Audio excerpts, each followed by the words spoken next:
Why is it so loud in here?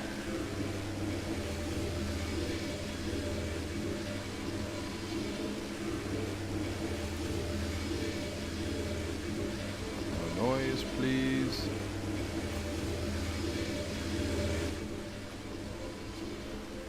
Welcome in. Anybody joining in?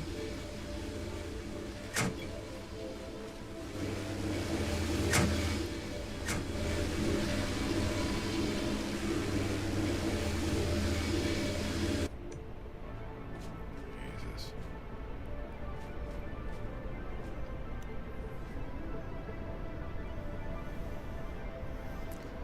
All right.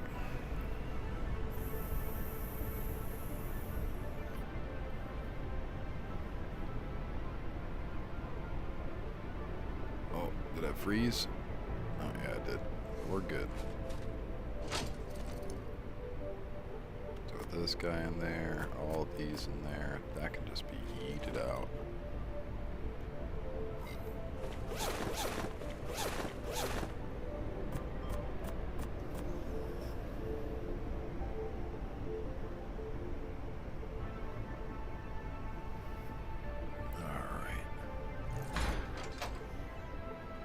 Let's get back over to the main base area.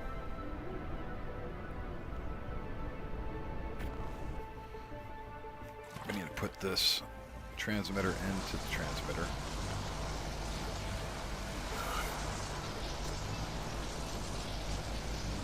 Maybe not like that. I have to wait 9 minutes.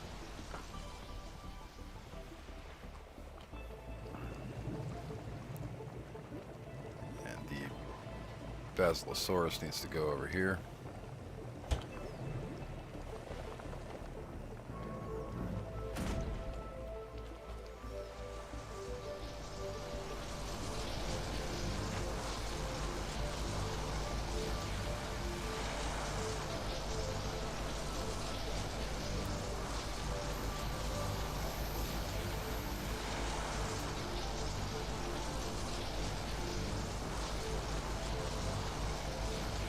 And now we need to wait on the time for this.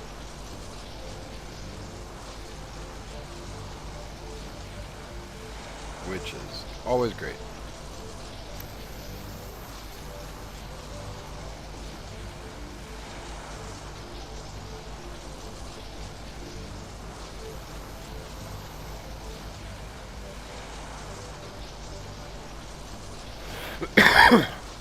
Take a drink of coffee. Get myself woke up. Wakety wakety.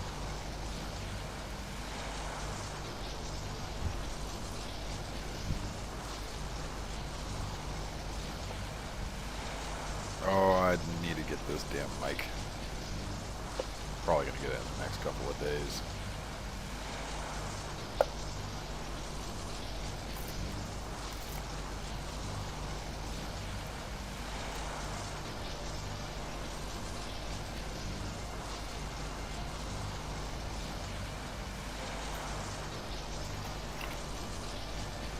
Oh, I also need to put down I went live.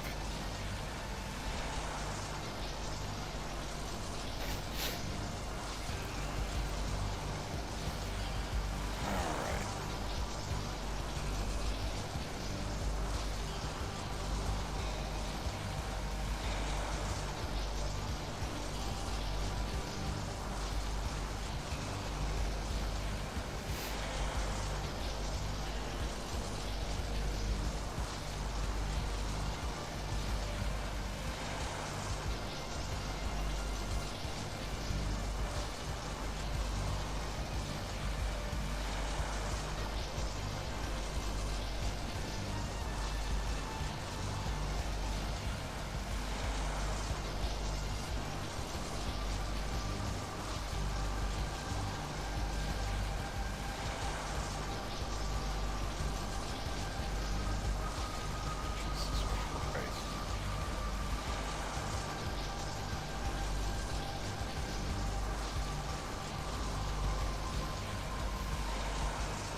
Oh, what's up, Blaine? Yeah, I can make some.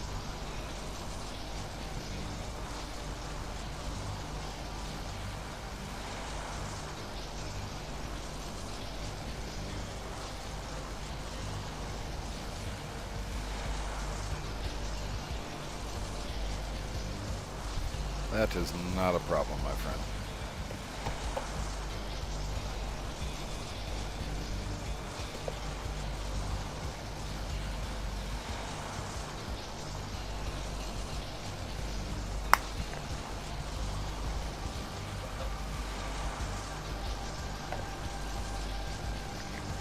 Yeah, give me a second.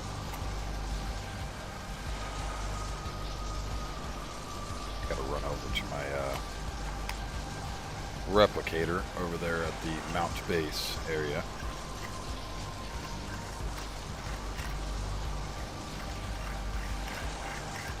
But it's quite a bit. It really is quite a large amount of stuff.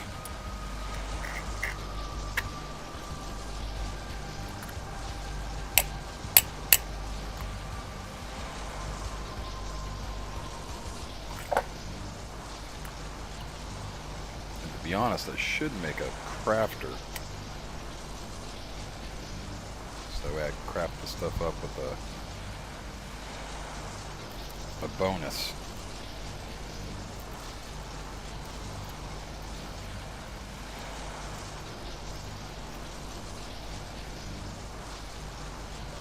But yeah, give me a quick second and I'll run over there and show you the blueprint real quick.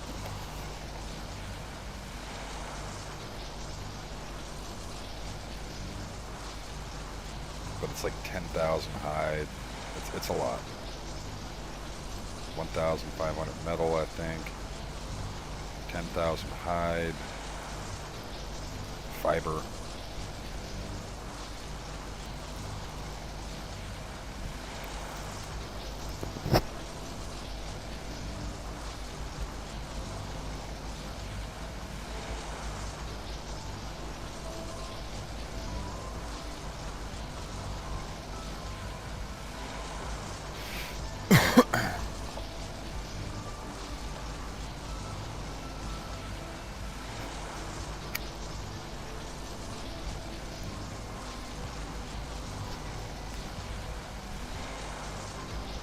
Cigarette lit.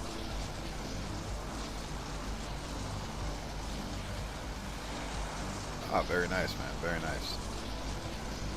Yeah, let this thing spend another 3 minutes in my inventory. Over here. Yeah, fiber. Well, just get yourself one of these. You see down there on my right thumb button for my hotbar down here, the little sickle. That is how you get a lot of hide really, really quickly. This is my Rex hide, or my Rex saddle. So it's about 5,000 fiber, about 1,400. We'll say it's 1,350. So 1,347 metal, and a little over 10,000 hide per saddle. Screenshot it. You definitely want to screenshot it.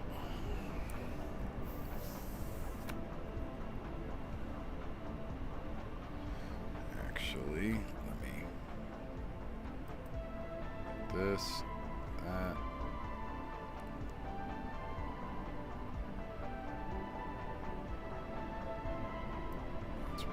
Fine.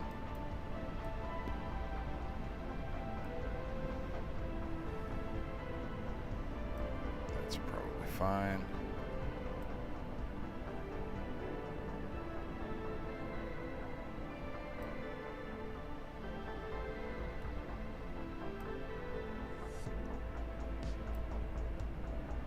And that.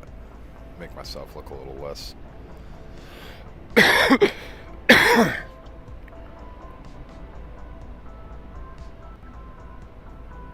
Yep. Story of my life. Gotta wait for things to... Wait for the things.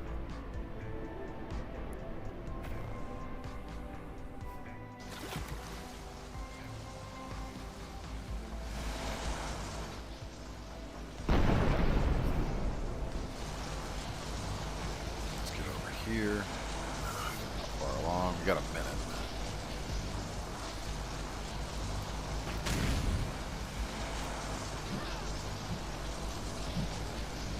got a minute.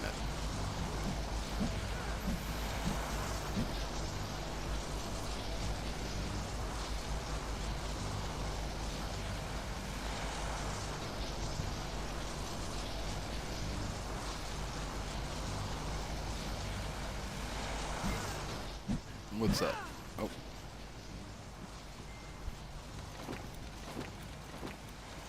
Ah, cool. Yeah, I'll throw those over there into the tributes real quick.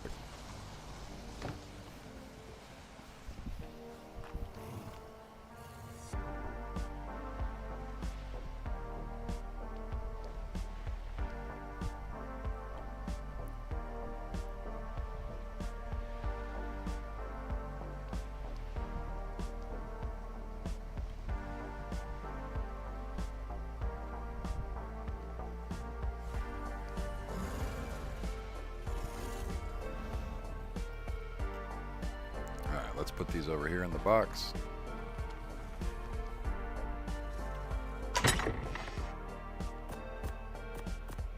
Beautiful.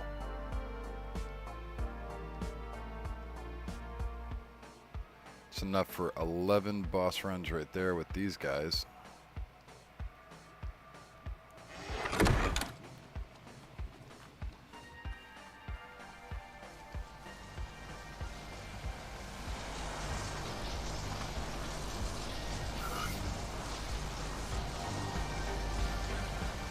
Actually able to be transferred now? Yeah. Alright. That's good.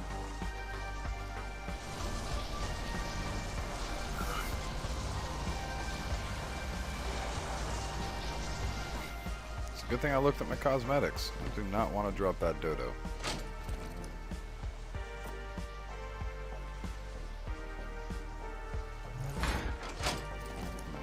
As a matter of fact, we should just put all of the cosmetics over there.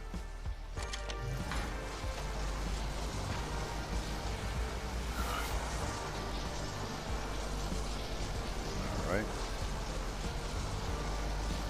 Alright. Actually, while we're here,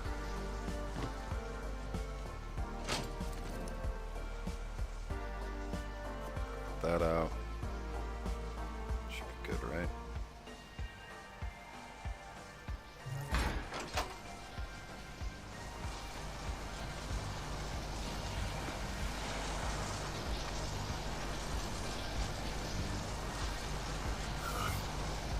Now we gotta wait a few more minutes.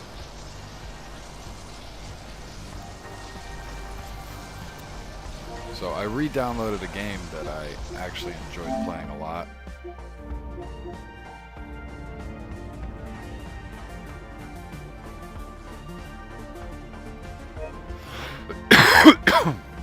Excuse me.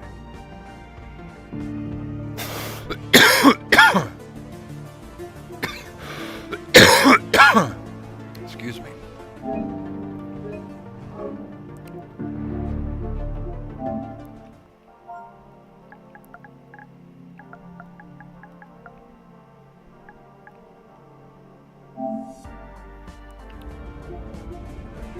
This is the free upgrade. Yeah, there's the free upgrade. Download that. Not cool. Download the PlayStation 5 version. Yes, please. I didn't even know there was a PS5 version. A little backstory on this game, if anybody doesn't know what this game is. This is No Man's Sky. When it first released, it was a flop. They promised so much for the game. They promised the sky, the moon, and everything. And when it dropped, it was a flaming trash pit of horrible, absolutely horrible. So the company got together and said, well, we screwed up, guys. Let us figure out what the hell we should do. So Hello Games decided to go black. They just went completely dark. Nobody knew what the hell they were doing, and they worked on the game for like a freaking year, just straight, just sweaty, non-stop. We're gonna die off. Our company will be gone if we don't fix this in under a year. And after about a year, they decided that they were good. So they dropped the new release, which was actually pretty good. And they kept on updating, which made the game a little bit better. And they've been on that same trend, updating and updating and updating. So much to the point where the game is way past what they promised. It is now such a spectacular game.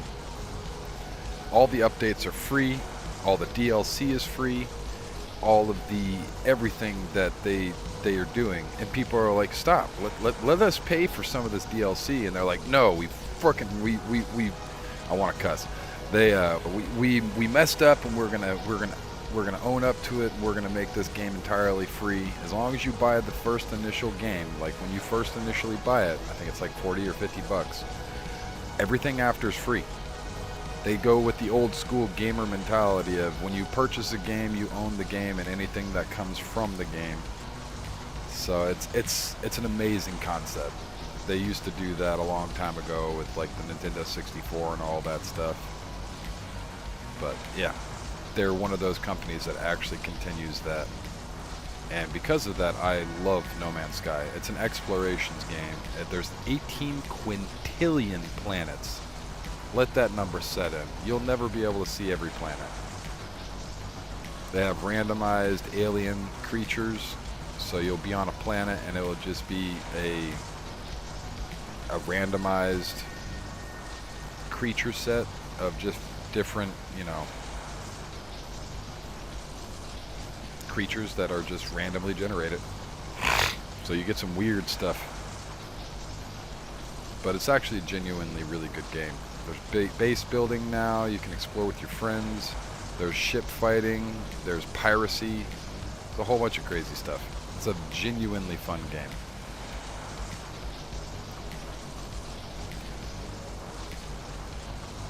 Might actually consider playing that instead of Amissa tonight. Maybe we can go ahead and start on, I'll show you guys some of my stuff. And I'm hoping that it's actually still around,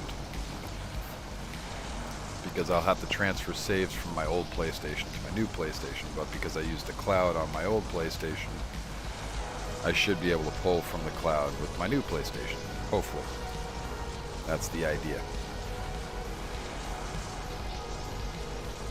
I'm hoping.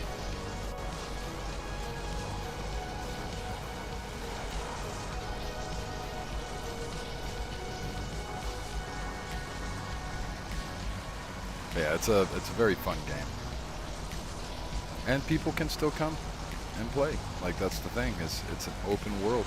I would just give them my coordinates and they would have to figure out a space jump, because you got to actually travel through space, so you're doing warp gates and you're warping with your warp drive and all these. It's just crazy. It's an insane game. It's awesome though.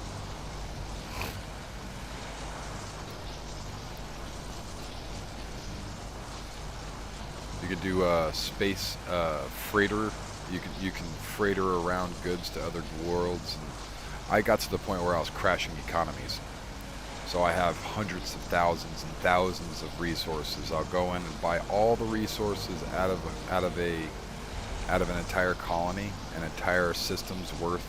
I'll buy all of the stuff, and I will sell all the stuff, or I'll sell all my stuff, crash the economy, and then buy it all back for cheaper, essentially. So it's I crashed the shit out of economies. So in that game, I'm extremely rich. I'm not as rich as some people, but I'm very rich in that game. I don't really have any point to spending all the money. I mean, I could. There are ships and frigates and all the other different things that you can spend money on. Like, not real money. There is no real money transactions. I'm talking about credits. Space money. That space money, good.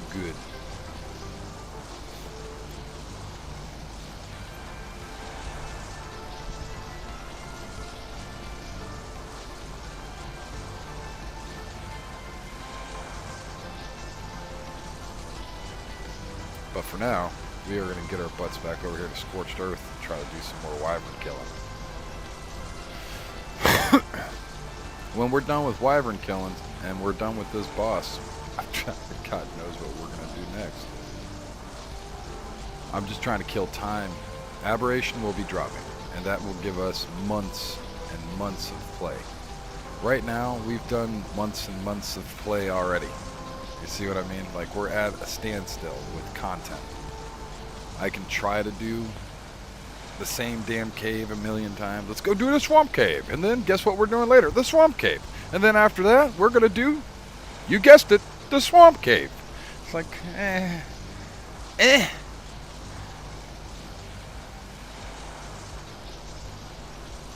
Milk? Dude, have you seen my eggs over there yet? Have you seen how many eggs I have? Like, legitimately?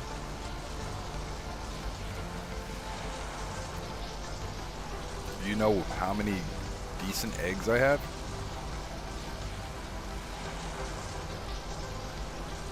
And milk is super easy. It really is. It's super easy. There's already open public traps out here. So with a publicly open trap, you literally just need to go and drag a couple wyverns. If they're not all gone, because everybody's killing the wyverns for the claws, man. Yeah, I'm killing them for the talons, man. Yeah. I need 20 talons of each set to do the alpha boss. So we need 20 talons. There's one wyvern trench. Morning, Chaz. Mr. Rogers, how are you?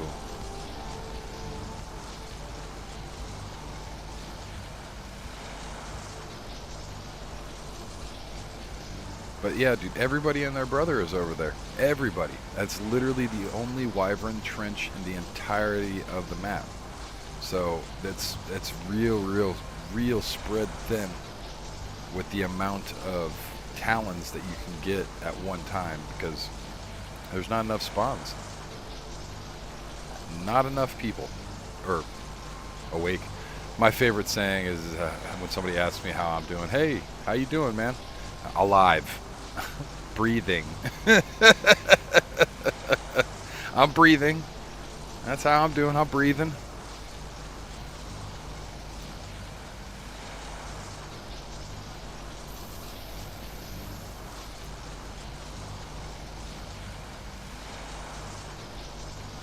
It's an old army saying.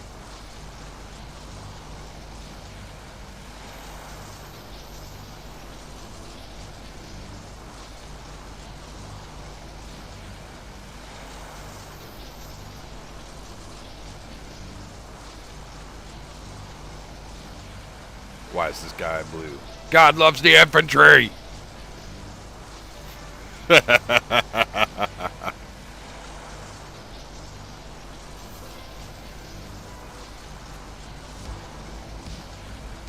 We're just waiting on these these walls, doorways, and window frames to be uploadable. I'm just hanging out, talking about some of my gripes about the way that it's set up on this game. They have one wyvern trench, and wyverns are a necessity. People need wyverns to raise wyverns because you have to milk them.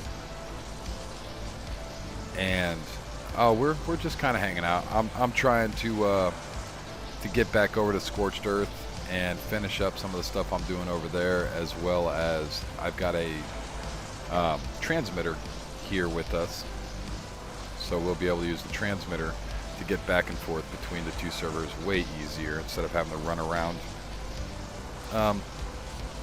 Just getting things set up to make more ease of access to one base to the other. This is basically just a practice run for Aberration. So essentially, me doing this and getting this all set up is what I'm going to be doing with Aberration, except it's going to be way more hostile and way more shaky because there's earthquakes, and way more jumpy because there's Ravengers and giant crabs that'll rip me apart. It's awesome. It really is. It's awesome.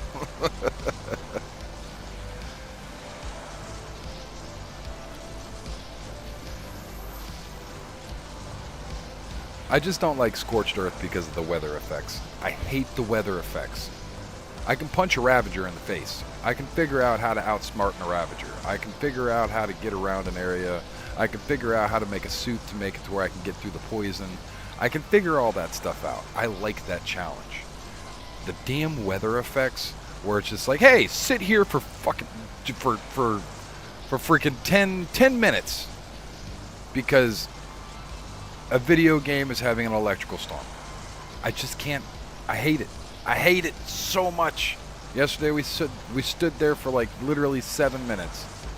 Excuse my French, I accidentally cussed because it really upsets me.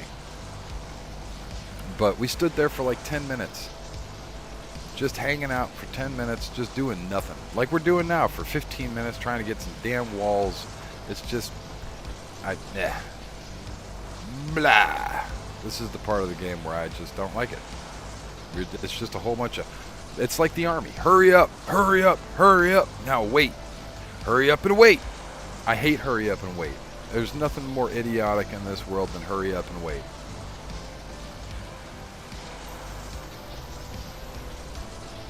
I don't make my kids hurry up and wait at all. And when I have to, it makes me feel bad.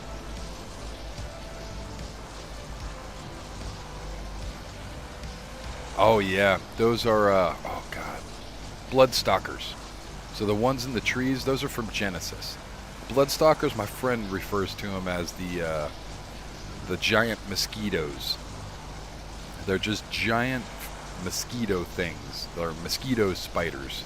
So instead of flying around, they use like a spider. They'll like Spider-Man, they'll attach a web and then they'll go swinging around like Spider-Man, but they also grab you and they'll use you as a Capri Sun.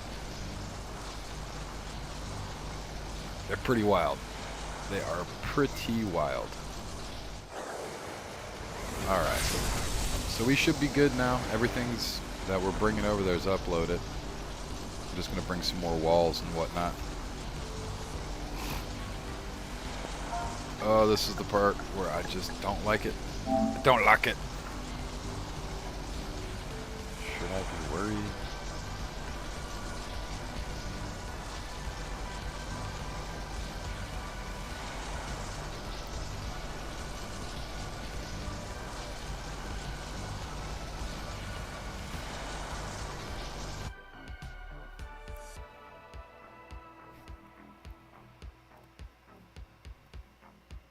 But yeah, they're very cool. Some of the creatures in this game are so unique, specifically to Ark, it's amazing.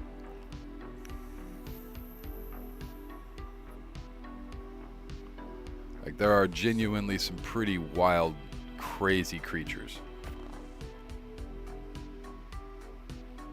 that are specific to Ark.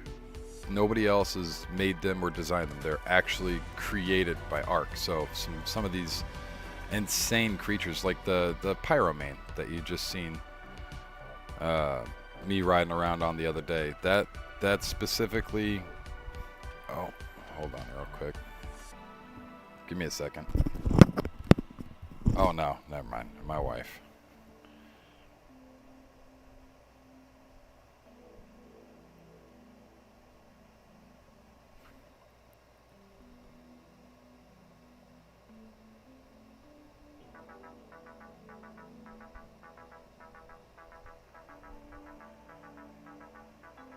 Hold on. My wife is messaging me.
All right, sorry. My wife is hanging out or at work. She's chatting with me on her phone. I cranked the truck earlier today. Our truck has been on the fritz. And today, after we let it sit for a very long period of time, I cranked it up today just to listen to it. And it actually doesn't sound like it used to. And it doesn't sound bad. So, I messaged her. I said, the truck sounds different. She's like, what do you mean? What did you do? Did it die? Did it blow up? It's like, no, I moved it up and I listened to it for a minute and the sound kept on changing. We thought we had the death tick, but apparently I don't think it is. It might be something different because it started going away and a death tick doesn't go away. So I don't know. I have no idea.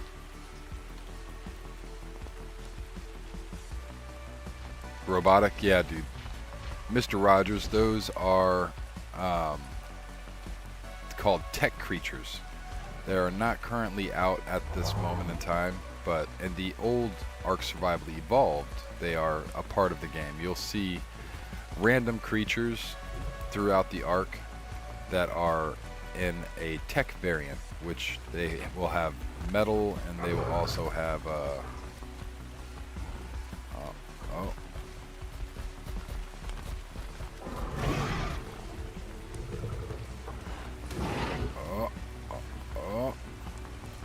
there'll be metal. I'm gonna die. Get him, Anki. You got him. Yeah, beat him up, Anki. You're gonna die regardless, buddy. Alright, so a tech variant is basically going to give you a little element dust, it'll give you metal, and it'll also give you electronics when you kill them. Instead of getting meat and hide and such, you'll get a whole bunch of different random metal scraps and stuff of that nature.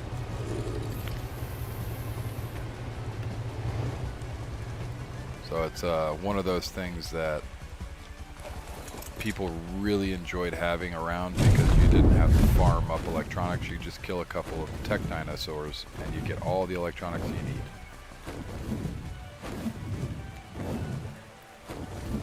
And they are not currently in the new version of the game quite yet, but they will be eventually. If you'd like to, you can actually download mods that allow for those dinosaurs to be back, but the original Pyroman's on the floor there. But the original is going to, the actual unmodded version of it's going to take a little bit of time. I think it came out with Extinction is when they introduced tech dinos. I could be wrong. It might have been before that.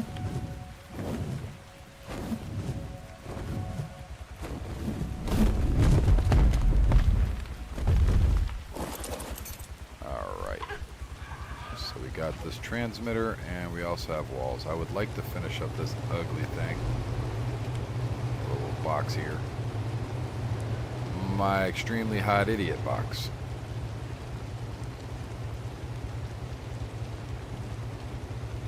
Rolling robot? Yeah, those are enforcers. So enforcers don't come until you're like they're enforcers are in the game right now. You just have to be at literally the end game. So an enforcer is only going to spawn in with the overseer. And to be completely honest, I have not seen an enforcer yet myself and officials because I have not done the tech cave. But you have, let me explain the bosses. So you have these obelisks.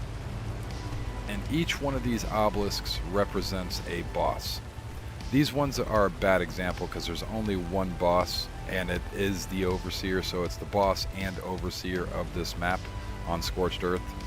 But generally the green obelisk is supposed to be the spider, the blue obelisk is supposed to be the monkey, and the red obelisk is supposed to be the dragon. Oh, show me your eggs. Yeah, you're right, dude. You're right. And with those obelisks, that's how you would fight the boss. You can fight him off of any obelisk, but that's what it was supposed to be. 180. 180. 160. 135. 130. 30. 110. I need to move this. We got some wyverns, dude. These are not ordered. These are not in order. 20, 25. Yeah, these are some trash eggs. But there are some decent eggs in here too. 70s, 80s. But I figure with this lightning, yeah, dude. Yes, Mr. Rogers, that is a lot of dragon eggs. Those aren't just regular eggs. Those are dragon eggs. I had to go into the dragon pit and slaughter all the dragons, or all the wyverns that I could, and steal the wyvern eggs. These are all fertilized wyvern eggs.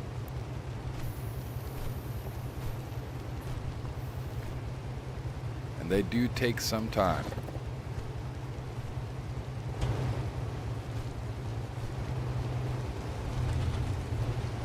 I don't even know if I have enough ACs in here to pop them out. But another thing about the wyverns is we'll have to, when we are getting ready to raise up a baby, we'll have to knock out a female and we'll have to milk it. I know, it sounds wild, sounds nutty, but female wyverns have to be milked so that way you can get babies, the milk from the mother. You can't just walk up to a wyvern and say, hey, Mr. Dragon, can I have some milk? Because they're going to eat your face. So you have to bring them to a trap, knock them out. Make sure that you're not hunting down a male, because you can't milk a male wyverns. You can't milk male wyverns at all. That's not how that works. I mean, you're not going to get the product that you want. You're not going to get wyvern's milk if you try to milk a male. So you have to make sure it's a female. You drag it to a taming area, and then you knock it out, milk it. You bring the baby back some milk. Yep. Anybody that does any of the dragons, if you know how to do dragons, then yeah, you're Dragon King from Game of Thrones.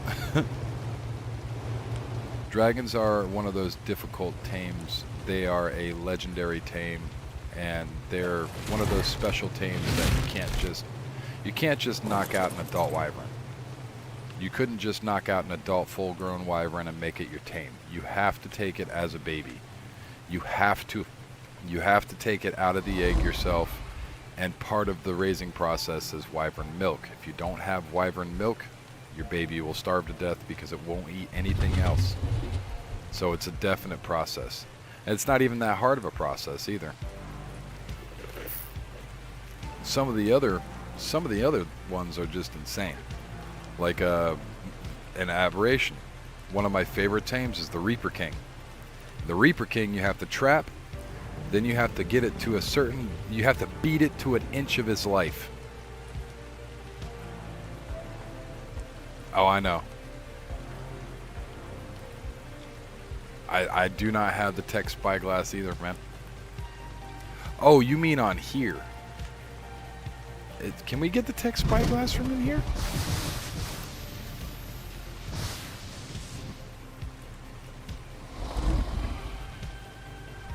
Does this unlock everything on Alpha?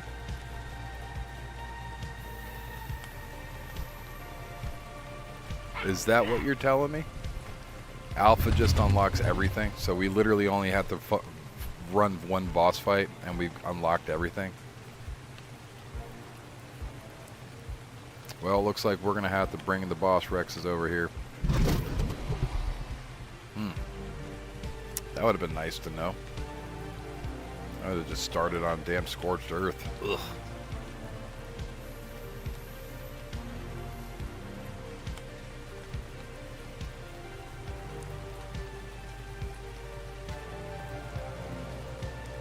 Alright, we got a tech transmitter as well, so we can actually just drop this bad boy down. Let me look. 1, 2, 3, 4, 5. Right there.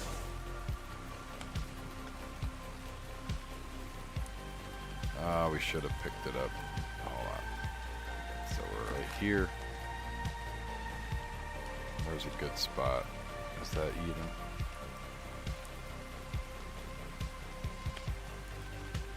Use wyverns. Oh, dude, have you seen how strong my Rexes are? My Rexes aren't getting knocked out. I'll tell you that much. You know how high Rex torpidity is, and what class of Rex you're talking about? If Tattoo Man here was here right now, dude, Tattoo Man would be yelling at you. Are you silly? No, those Rexes are super high when it comes to torpidity. You can run this boss with Rexes. No, not yet, man. Boss fights take a very long time to set up.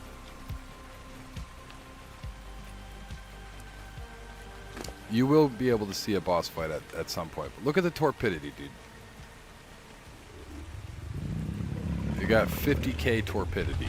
To knock one of these bad boys out, it's going to take a lot. It's going to take an absolute butt ton. The Manticore is the easiest boss in the game. I need the 3 artifacts and 20 talons from each dragon. I need all the wyvern talons. So I need all of the wyvern. I need 20 of each. So that's why I got so many eggs.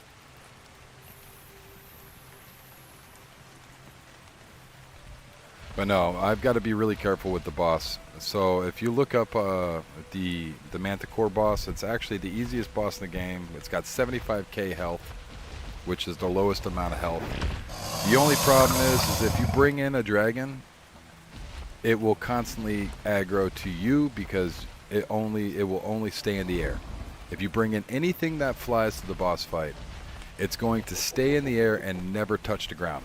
If you bring only ground things, then it will hit the ground and it will fight on the ground.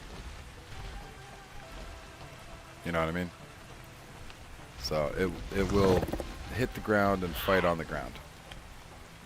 And that's what you want. You don't want to bring in a mix of flight and ground-based animals. You want ground-based only. And that's why we would just bring Rexes in. And at that point, you really don't even need a Yudi. A Yudi's more of a... It's nice. You only need 75 bites, literally. I need less than 75 nibbles, and instead... My Rexes are not... My Rexes can basically kill all the bosses. They're broken.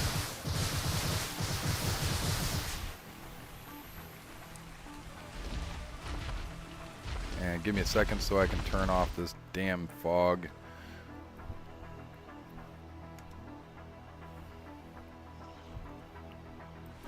Alright. Fog's off. We got the transmitter down. Let's turn this sucker on.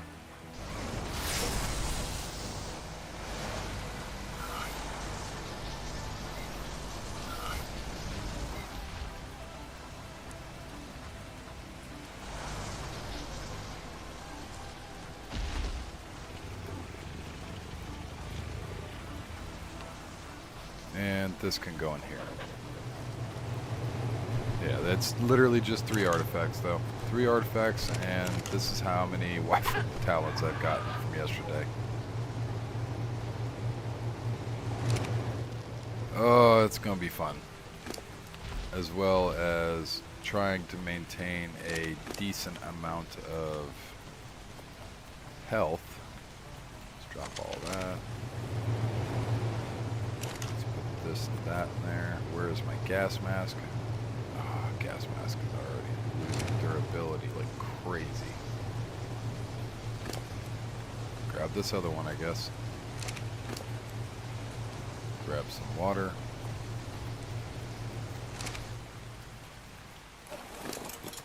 Put this down here. Reason why I'm grabbing my gas mask is because if you don't wear a gas mask and you get hit by a poison wyvern, you will die off the back. you need to have some form of anti-poison. And because I'm not rocking the tech suit, I have to use the old-fashioned gas mask.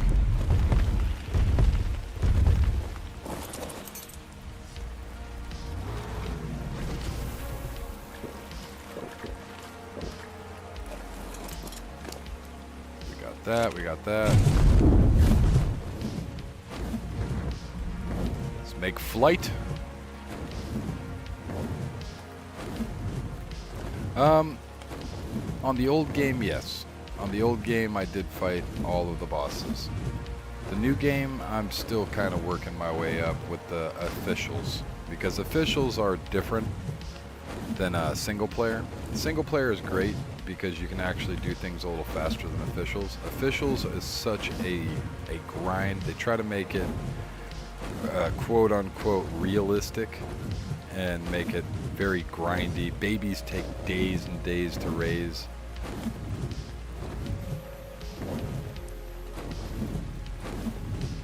Like I believe a wyvern from baby to adult takes, I want to say, 3 or 4 real days, real actual people days. It gets very wild, the amount of time and patience you have to play this game. It's a very large time sink. That's why a lot of people don't play on officials. They'll play on boosted servers, and I am all about it. I play on single player, so I put my own settings down to make it a little faster.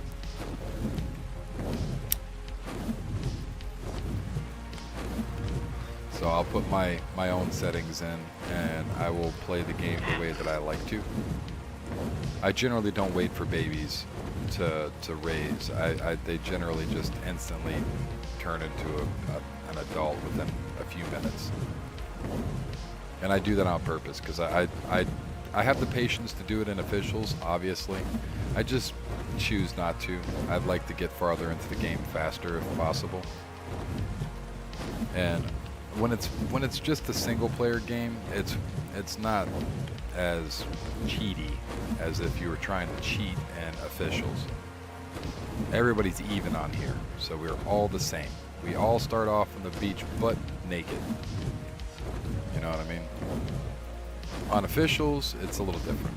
Single player, I tend to not mind, making things a little faster, boosting things a slight amount, doing things of that nature.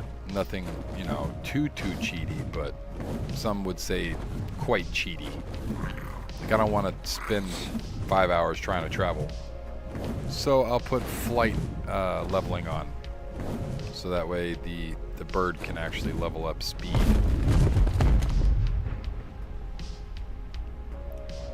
And this is why we have so many eggs. You notice that there's not very many wyverns in the trench? Because everybody flies in, kills all the parents, takes all the claws, and leaves the crappy eggs to sit.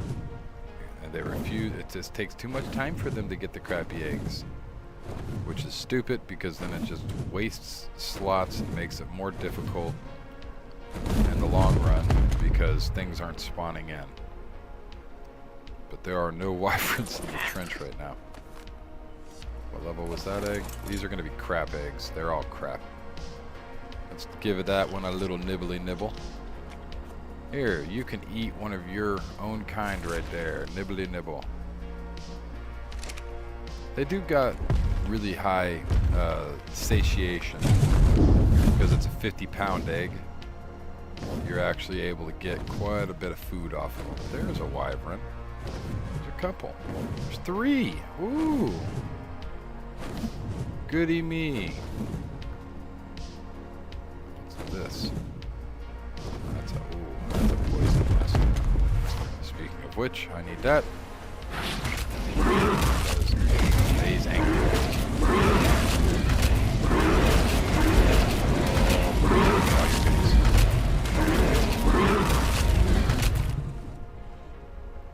Was that really? Sure. I didn't want the meat. I wanted the wyvern claw. thought there was 3. Whatever. Oh, wow. A 20. How majestic and awesome was that egg. Let's fly back over here. We have our pyro main on our shoulder, so we will not have to... Oh, it looks like there's nothing. Somebody grabbed it. They decided that they needed that egg and not the other one, because they were using their glasses so they could see the level.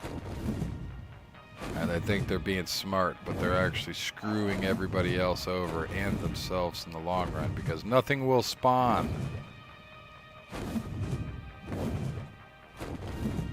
A greedy idiot is what that person is. I gotta get the max levels. I don't need the lower levels. I don't care. I will leave all the wood in the cementing paste will come with me. Like, that's that kind of person.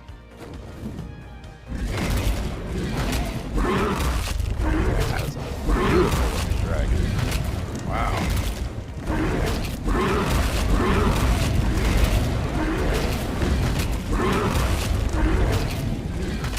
Come on, Mr. Dragon.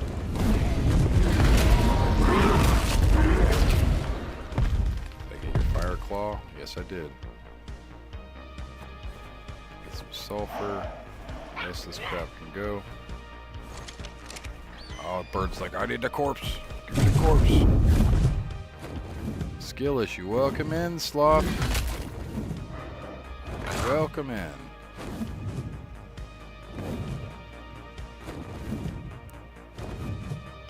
We're just talking about greedy people. Idiots. I think this is a level 50 egg. On that wyvern that we just killed, probably. 35. Nope. So there's probably a level 35 wyvern around here somewhere.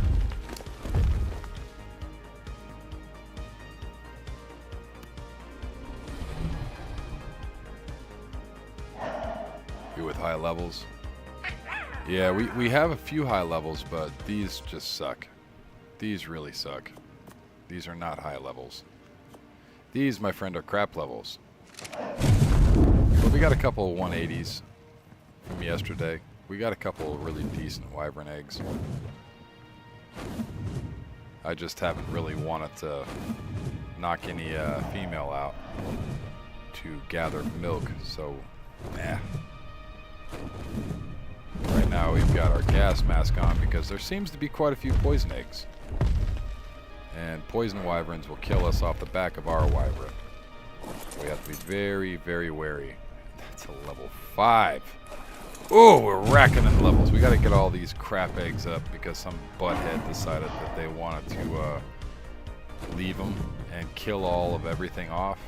And nothing's going to spawn into the cave, or the trench I should say, unless all these nests are picked up. Even ones with the crappy eggs, people. Even ones with the crappy eggs.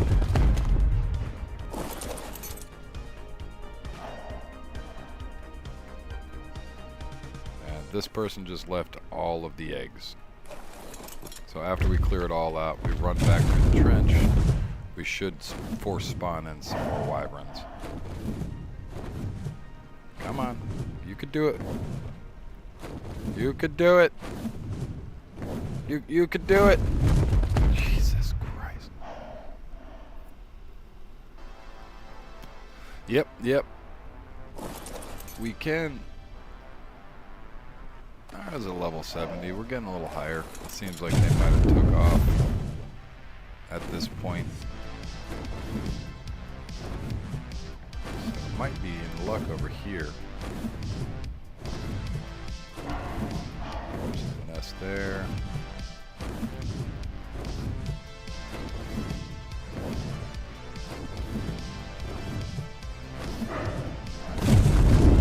Hey, how you doing, Kumar?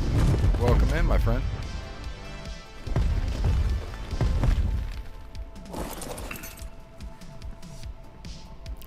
Level 20.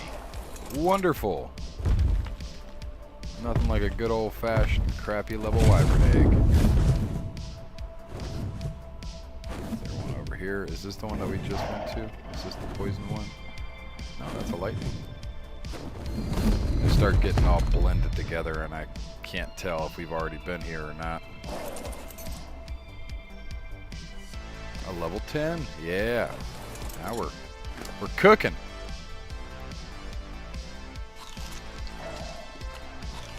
Come on, Mr. Wyvern, you need some food. Eat some of these. Hey, Patrick, how you doing, man? Welcome in.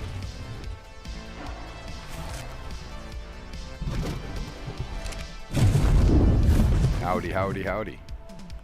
No, this is Patrick.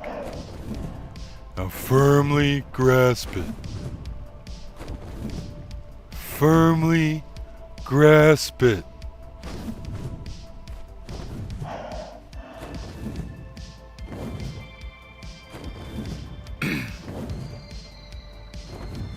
Actually, they're really, really good.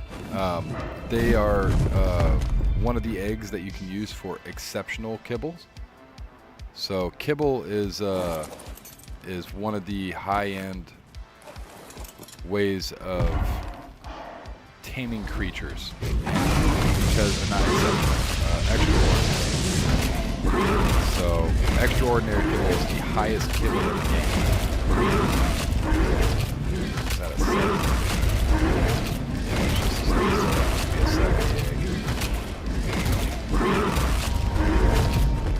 Got the Talon.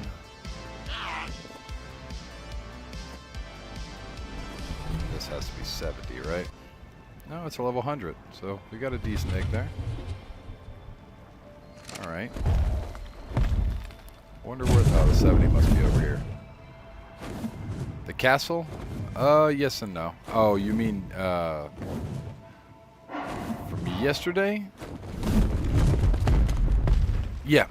So kibble is, it's kind of like dog food, but it's the best way to tame stuff. Everything loves kibble. Kibble is a very, very, very high-end way of taming things, and it gives the... Oh, that's a 130. Kibble actually gives everything a faster tame. So with these eggs, I wouldn't use these eggs in particular because they're higher levels. But eggs, these eggs right here are considered a legendary or extraordinary style of egg. This is an extraordinary egg. So people would use these eggs, the crappy ones, and you would use them in kibble. So to make kibble on here, you would want to use an extraordinary egg. You would want to use a... Let me take my gas mask off real quick. An extraordinary egg, I think two honey, or is it 1 honey and 2 sap? Honey, sap, miho berries, and fiber, with Lazarus chowder as well. You would need to use Lazarus chowder, and all of those combined will make 1 extraordinary kibble. With extraordinary kibble, it's like the only way that you can tame certain high-level creatures and very, very dangerous creatures like the Giga. You're not going to want to use raw meat taming a Giga. You're going to want to use kibble. As soon as I take my gas mask off, I'm messing with poison eggs. 40. But yeah, it's kind of like dog food.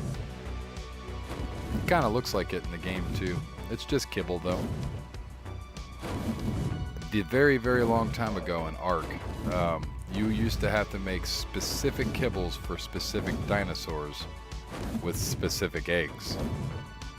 So the Titanoboa was one of the most aggravating of all eggs to gather because those were not tameable years ago. But because of the new kibble system that they've made, it's a little easier to make kibble now, as well as the leveling tier for it.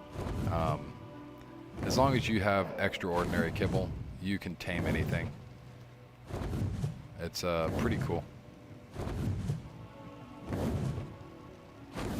There's a fire egg. Come on, you can do it. No, not there. Up here. You can do it. Just land.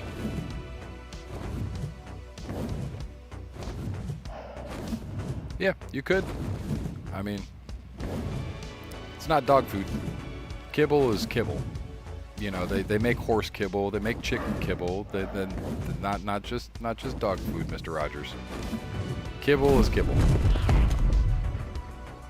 They make hamster kibble as well, like in real life, like real stuff, not just dog kibble. Animal kibble, specialized foods specifically for a certain animal. That is kibble. And same is done here in Ark. It's just a specialized food specifically designed for a certain animal. Their vitamins, all of the things that they need for their dietary, you know, constraints. You know, hamster's not going to eat the same thing as a cat. One's an herbivore while one's a carnivore. So, and they make carnivore kibble as well as herbivore kibbles. Bunny pellets, bunny kibble. Kibble is just animal food.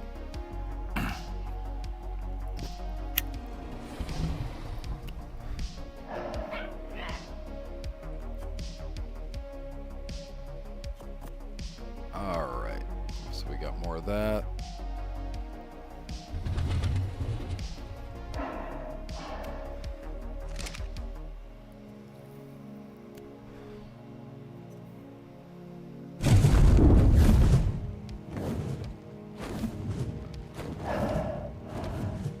Get this egg. Come on, you can do it.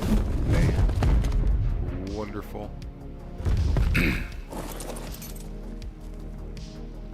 Level 70. I mean, it's not the best in the world. They're kind of crap.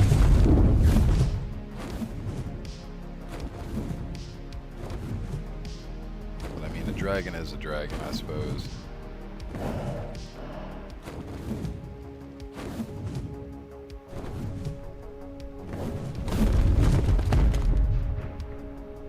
I see the poison egg, but where's the poison mama?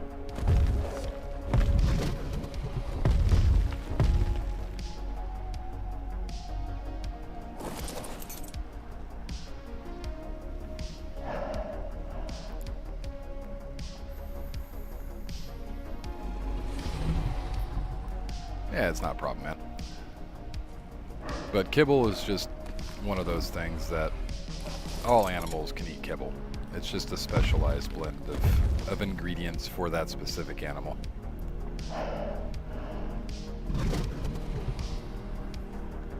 What level was that? A 60. Ah. But yeah, it's most commonly referred to for dogs. You are not wrong. But even with that, just like you said, Gravy Train and Pedigree, and there's how many different brands of kibble for dogs.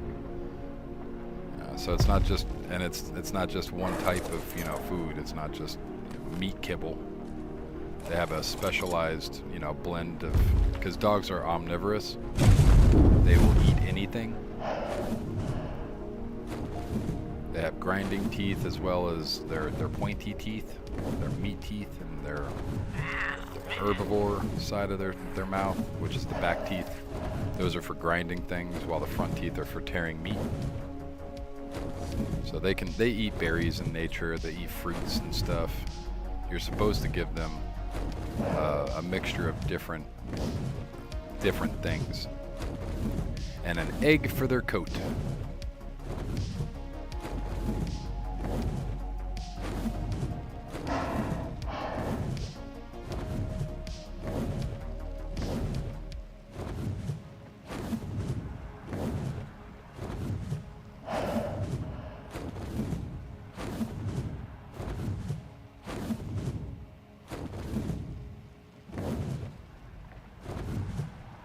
Can I eat you?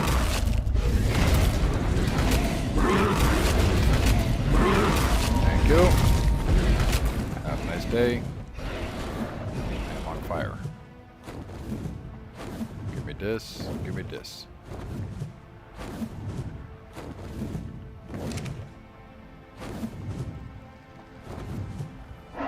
We are going into heat stroke, people. Or we are already in heat stroke. good on food. We're actually good on water too, believe it or not.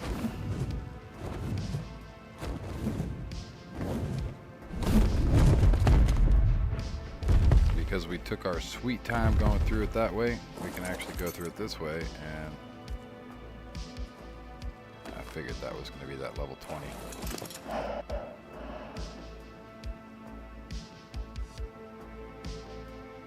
The vittles. I mean, that's an old term. I haven't heard that in such a long time. Vittles.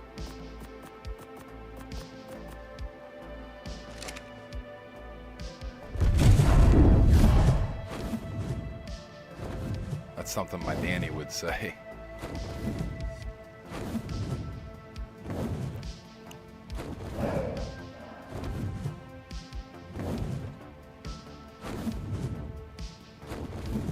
Oh, that's disappeared.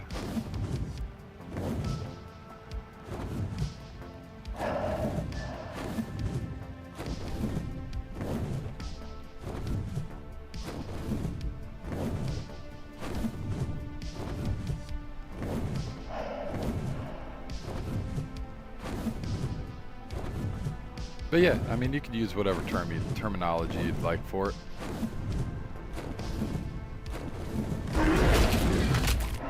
Come on, Miss Yo Dragon. Fire Dragon.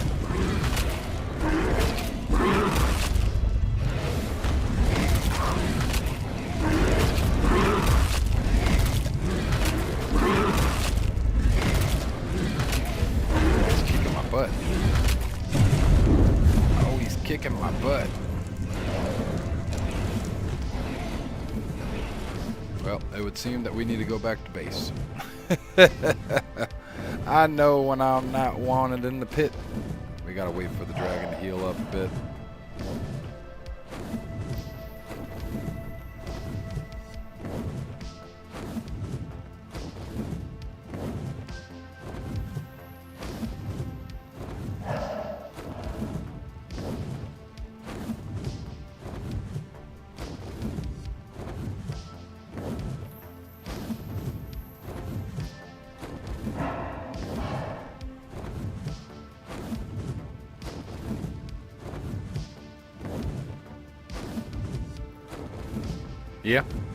Yeah, sure, man. My favorite thing my nanny would ever, my favorite thing ever my nanny would make is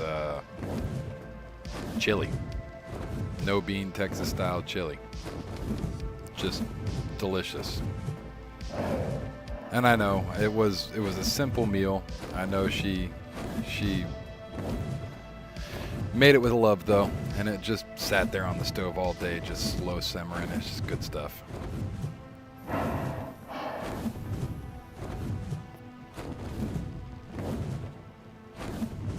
It's better than anything out of the can. She's a sweetheart too.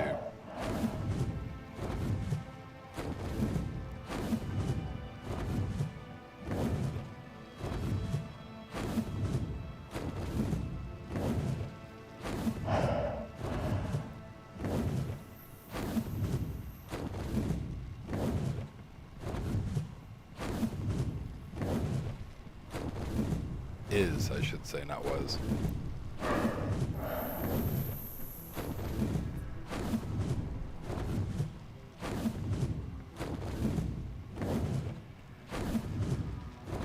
Drink some coffee.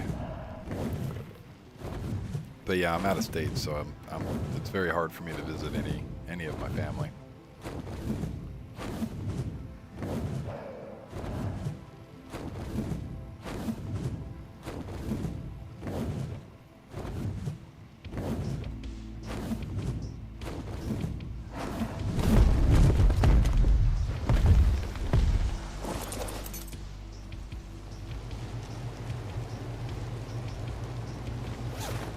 Alright, so we got claws, which is what we're out looking for right now, but it's quite lackluster.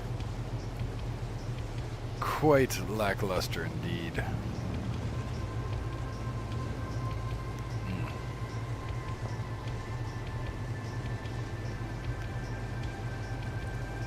Got a few fire.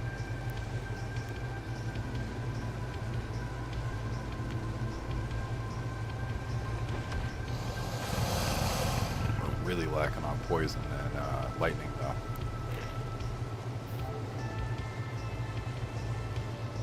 Becomes a stew. Yeah, well, I mean, I eat chili from all over. I like chilies from all over the world. And there's different types of chilies everywhere you go. She just had that type of chili that I didn't know was Texas style until I got older. And I like Texas style chili, but guess what? I live in Texas, and they still put beans in their chili in certain places. It's just a neighborhood thing. That's really all it is. It's just a neighborhood style, you know, what your block, what kind of chili your block has, you know, or your house, you know, what kind of chili your house prefers.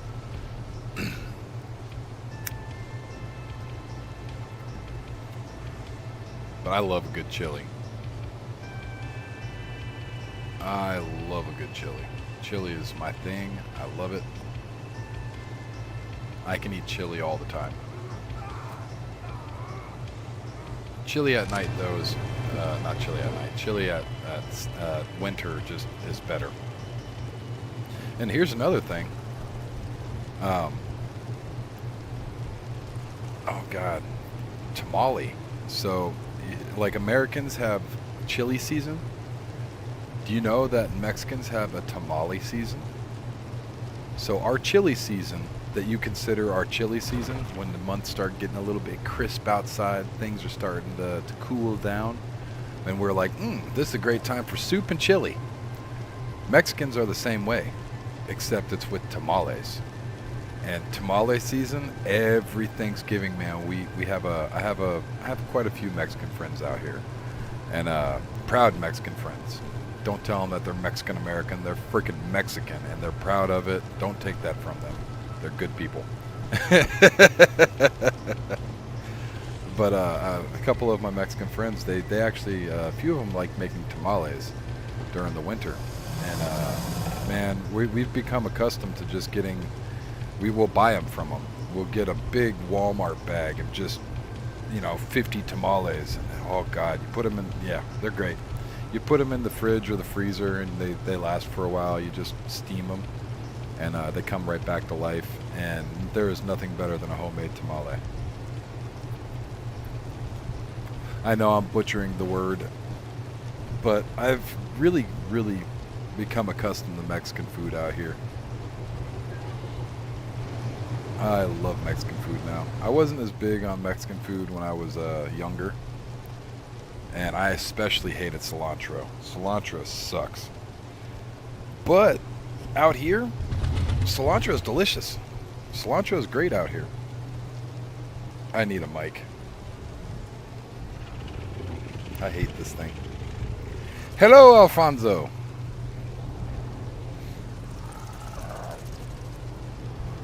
And I know Alfonso's from Mexico. He can confirm tamale season.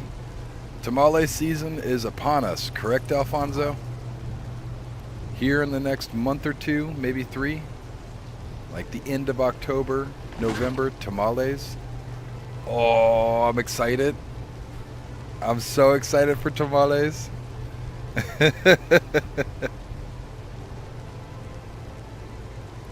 I know I'm saying it horrible. That American accent, not good.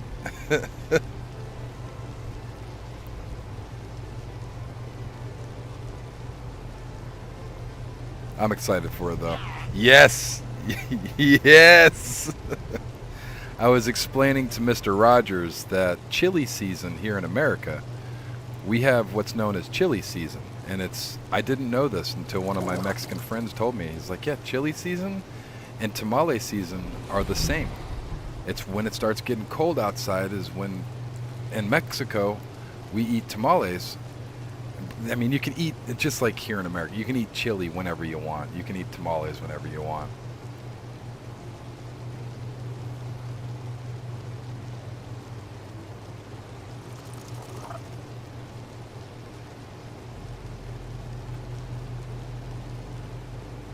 Put it over rice. Yeah, yeah.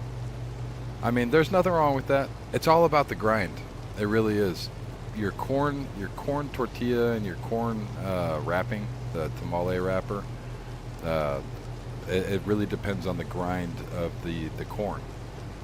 That's really what, because if you get a really coarse grind, it's gritty. If you get a really fine grind, it's rubbery. So you want to find a good mix in between where it's a perfect consistency, where it's not gritty or rubbery. And if you can do that, you can start a business. Not even joking. But the filling is great. I love the tamale filling.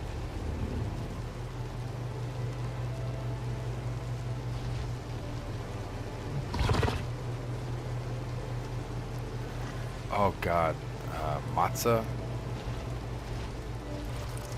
It's just corn, and it's cornmeal and water. You make a dough out of it, but it's the corn itself. Like, you want to grind the corn. I believe it's called matzah. I'm not entirely too sure. I am not a chef. I am not a chef. I know the about way of how it's done. They take dried corn, they put it in a a giant stone grindy thing with the big stone and you grind it all up. Or you can put it on a giant stone and then feed the stone through a hole, and it will go into the stone in a drill hole, and it'll spin around, and that will spin on top of another stone, and it will spit out the ground up flour. It's just about, I know a lot of Mexicans swear by volcanic stone. You need to use volcanic stone, and it's a special volcanic stone that from an area that they like to use on high-end molcajetes and whatnot. Mortar and pestle. Just a big old giant mortar and pestle.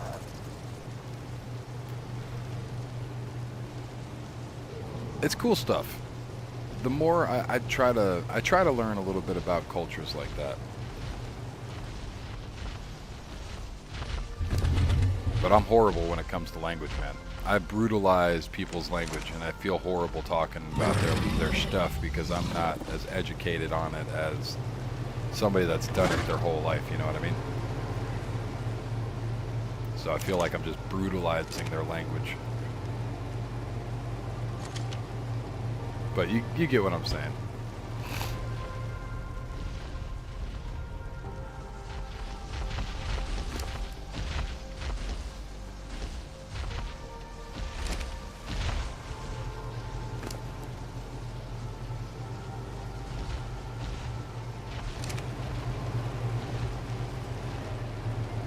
But really, it's all if you get a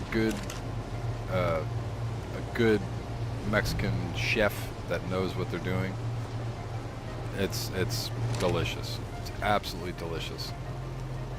If you get some rando that just has no idea what they're doing and they're just trying to throw stuff together, it could be a mess. And ingredients are very important. My wife, I don't know if anybody knows about this restaurant, but there's a restaurant. It's a kind of a high-end all-you-can-eat steakhouse. It's called Texas de Brazil, and it's a Brazilian-style steakhouse. It is amazing. Yes, it's all-you-can-eat steak, all-you-can-eat lamb, all-you-can-eat meat. And every time we go, I always get the meat sweats, and I can't move, and I have to smoke a cigarette halfway through my meal, and then try to drink some coffee because they have good Brazilian style cappuccinos. It's absolutely amazing. But they have these things there called cheese puffs, and we tried making them. She tried making them with regular flour, and they came out like crap. They were complete crap. She'll even tell you they were complete crap. And I loved the fact that she was trying, but we just didn't know how to fix that because it was crap. And at that point, we talked to one of our Brazilian friends, and she told us that we were using the wrong flour. We needed to use the tapioca flour, and that's the Brazilian tapioca flour. And we tried it, And lo and behold, it was perfect. It's exactly the way that they make them there, and that's all it was the tapioca flour.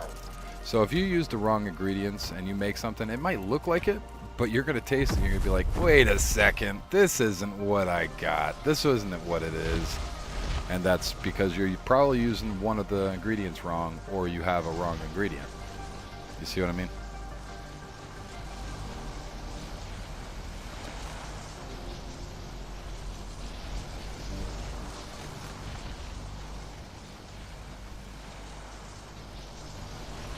So it's just one of those things that the more I learn about cooking, the more I learn about cultures and some of the stuff, the more I can understand why things are done a certain way.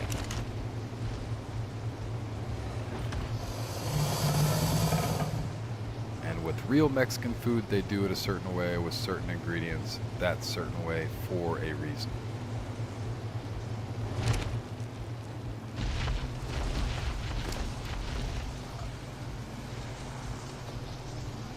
And cilantro and some of the reasons why they grow things a certain way and all that, certain soils, is because cilantro tastes like ass. I hate the taste of cilantro, but here in Texas, it's awesome. I will eat the hell out of some cilantro out here in Texas. Like, I will eat the living shit out of the cilantro here in Texas. I love the cilantro out here.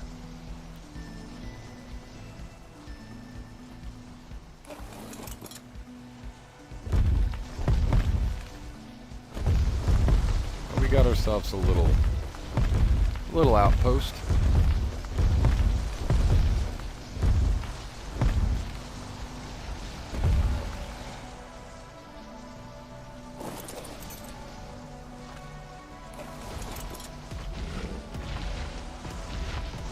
Whistle everything on the passive. Get out of here.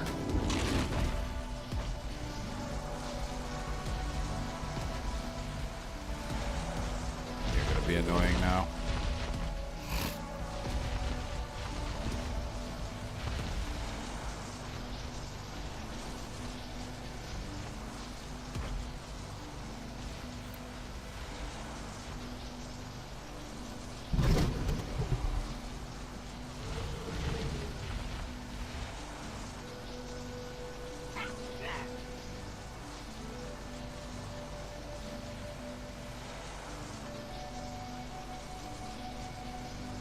Yeah. So that's it's one of those curses, man. That's one of those things. It bothers me too. When I was in the army, and I served over in Hawaii, and then we went to Afghanistan. And I haven't looked to see if there's any Afghan cuisine in my area, but I love Afghani food when I was over there. And I haven't seen if anything's similar. I'm sure there is. But my big one is the Hawaiian food. Hawaiian food is delicious. It's just traditional Hawaiian food is so expensive because they love bluefin.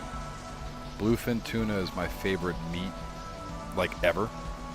But bluefin tuna is one of the most exotic and rare meats that you can find in the United States. It's very expensive to get bluefin. So I can understand. Generally, those specialty meals and those types of things are going to be at a premium price for what you're looking for by somebody that's actually been to the region and can put ingredients together. So they can find, because regionally grown specific ingredients are going to taste different in different areas of the world. So with that being said, a good chef will know how to go in and sort through ingredients to make it taste as close as possible. That is what their job is, to try to make it as close as humanly possible to what it is traditionally. You know what I mean? So, certain dishes from around the world are not going to be the same as if you were there unless you have a good chef. And that good chef will be able to throw something together that tastes almost exactly like it.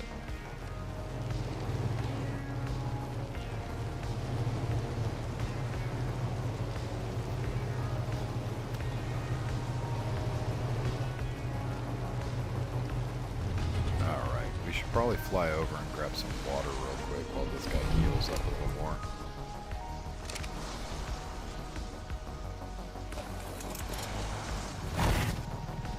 And I might even consider just kind of flying around.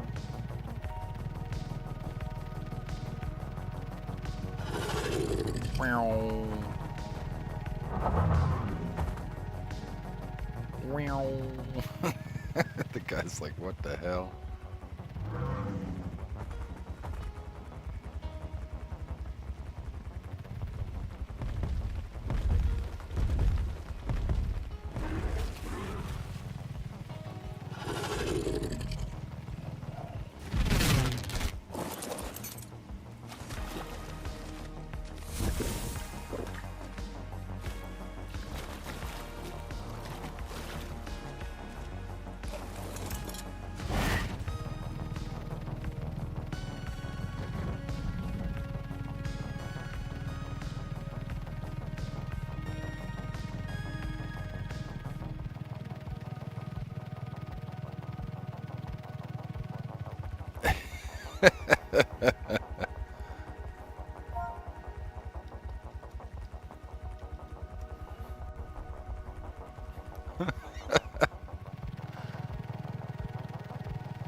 Guy wants my bug. He's like, hey, yo, let me get that bug.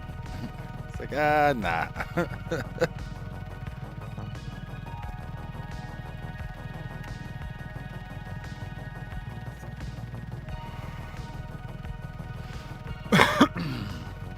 Excuse me.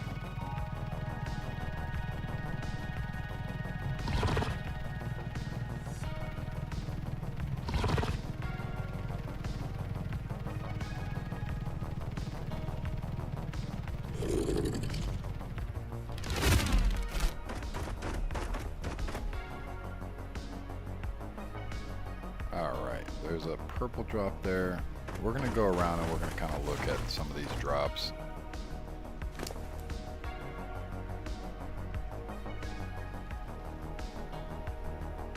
Just to see what we can kind of get while the dragon's healing up.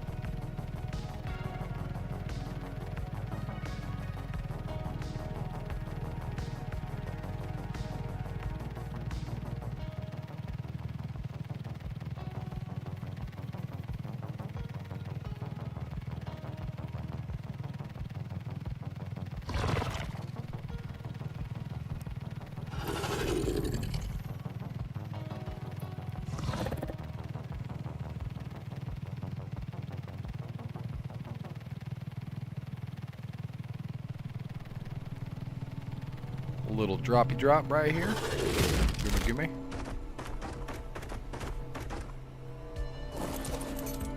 Gimme, gimme, gimme. Ooh. You know, that's really not that bad. That's quite a bit of metal.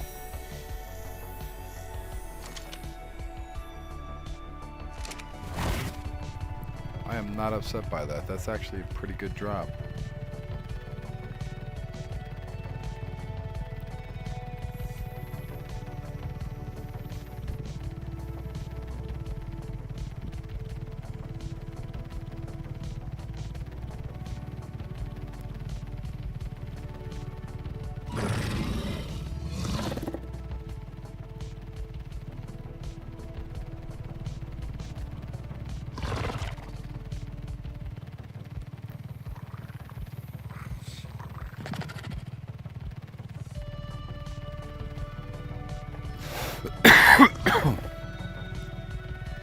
Yeah, Joe.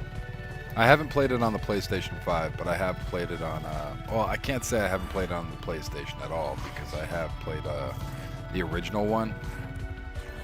You guys would laugh your asses off if I pulled that up. The original one was kind of left uncompleted.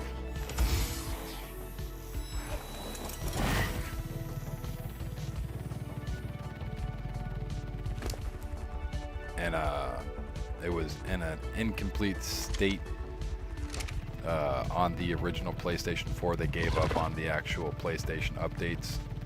And I hear they actually just started, you know, making the updated version. They updated it. It actually doesn't run like crap anymore. And from what I hear, it's really good. Yeah, I was told about it the other day. They were like, you should check it out. And I will probably look at it, yeah. I like that game. I do. I like the idea of building a giant horde base and just turning things into magic Kool-Aid all over everything. That's right up my alley. And I do like the zombie survival games and the looting. I like the God, what's it called? The general process. No. The random general. It's not general processing.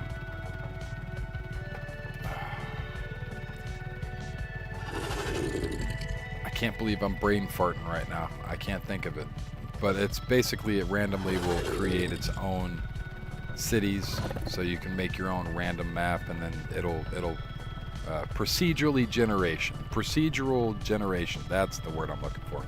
You can procedurally generate massive cities and go through skyscrapers and stuff. Everything's open and available to you. It's just really cool. I love that style of game.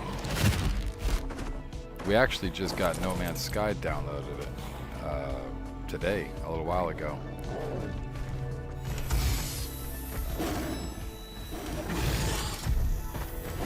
All right, Mr. Rogers. You have a great day. I appreciate you being here, man. I really do. Great conversation. Great time. Good stuff. And I hope you have a great day. And I hope your pillow stays cool and you never have to flip it. And you get great night's sleep. And the rest of your day is amazing.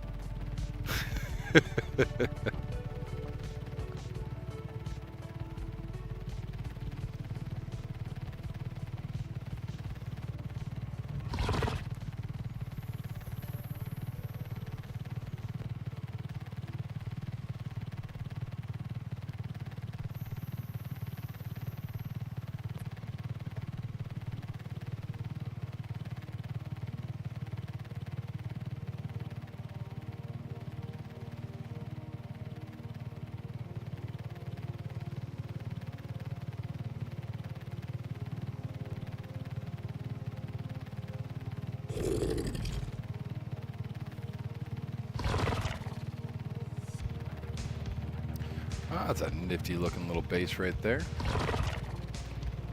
We just flew by this a little while ago. I'm surprised I didn't see this. I like this. It's actually pretty cool.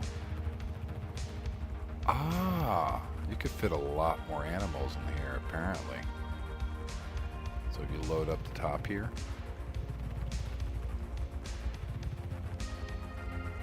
Huh. It's a pretty good idea.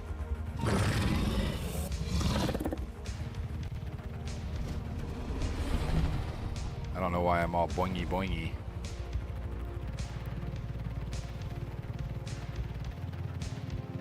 There ain't a whole lot on this map right now.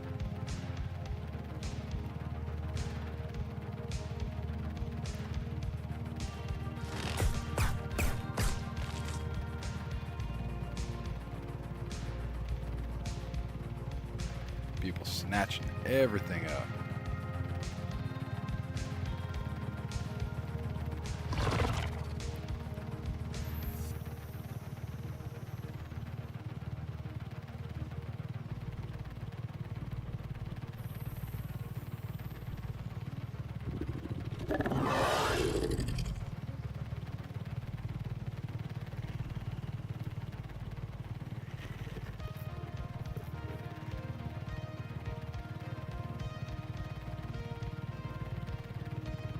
Like a red drop if those were available, but apparently not.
ho! Hello, Monsieur Red Drop.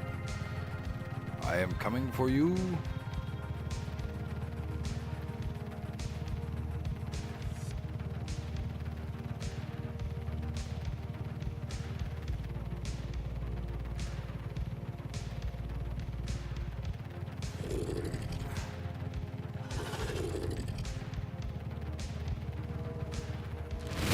Yes, please.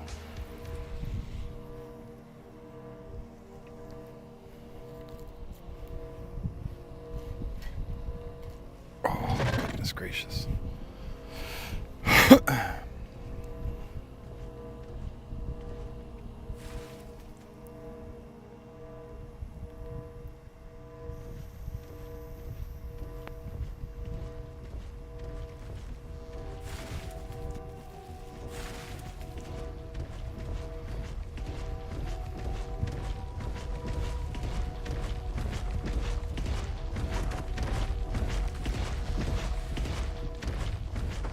Go on, Mr. Titano.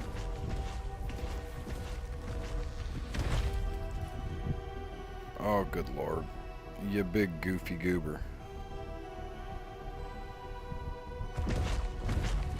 Thank you.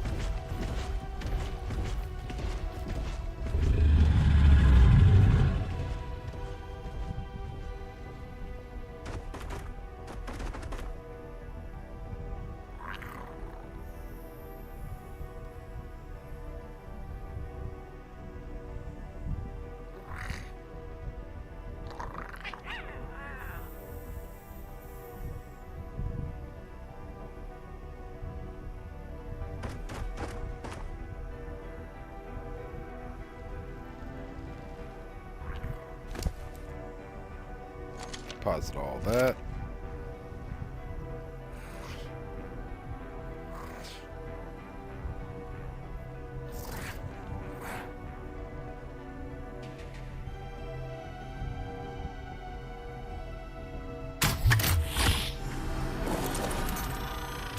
Give me all your goodies. Is that?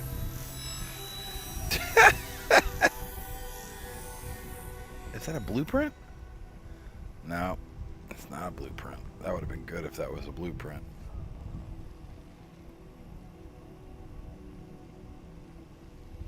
That was not a saddle blueprint, but I mean, sure.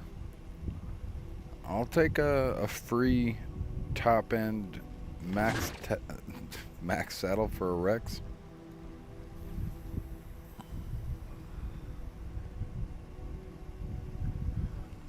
That's a bit of a crazy drop.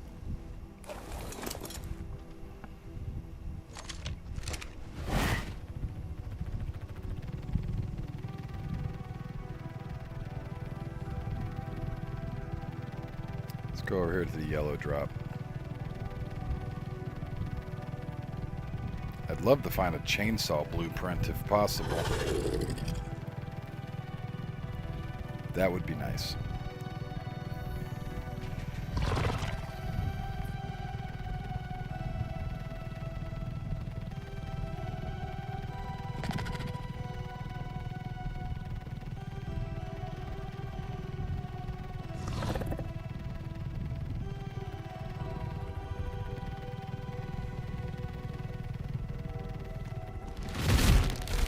It's a horsey.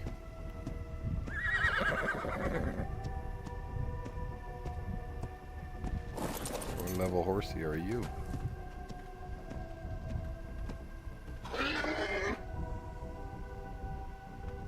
Hello. Okay.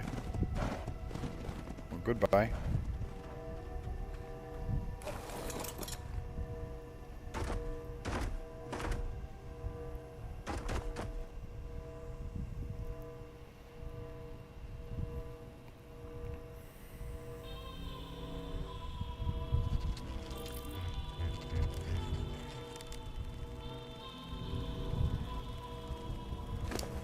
Do I have any? No, I don't.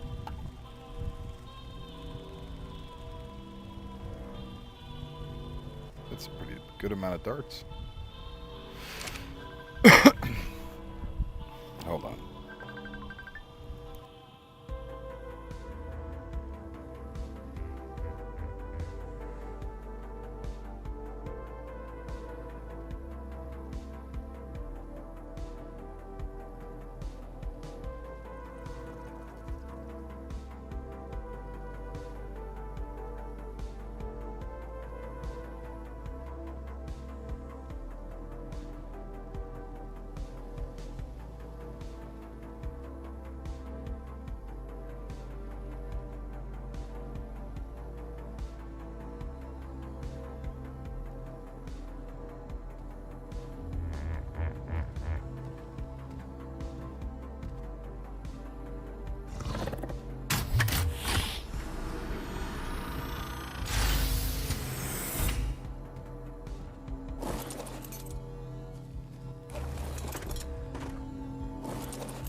Hey, Angie. I'm just on the phone with my mom real quick.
Alright, sorry. I was on the phone with my mother.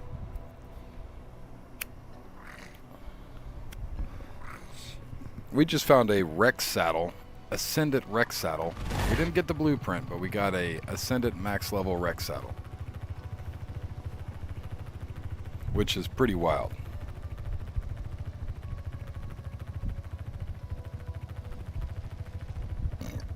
Oh, excuse me.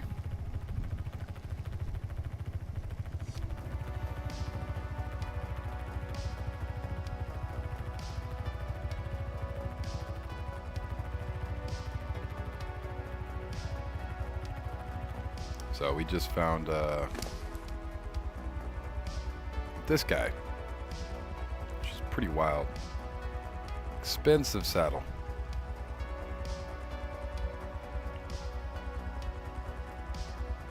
I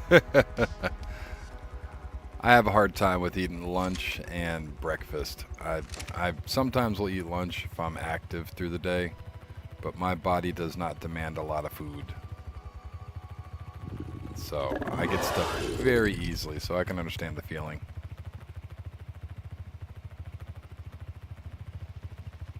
I eat 4 or 5 tacos and I feel like I'm gonna die.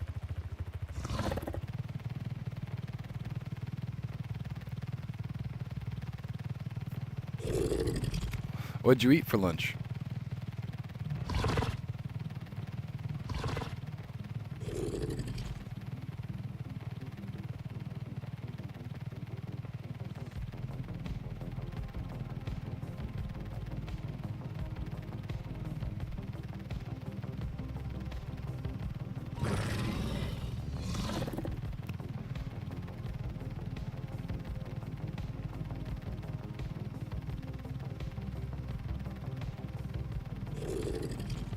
Oh, yeah.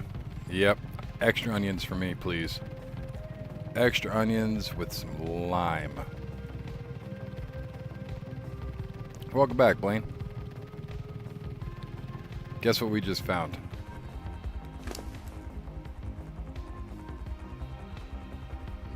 Would you believe that, Blaine? You see what we found?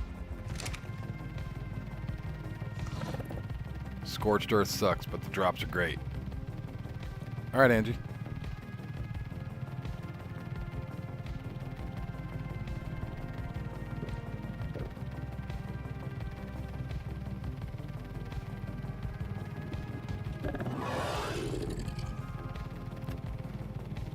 That's another Rex added to the line.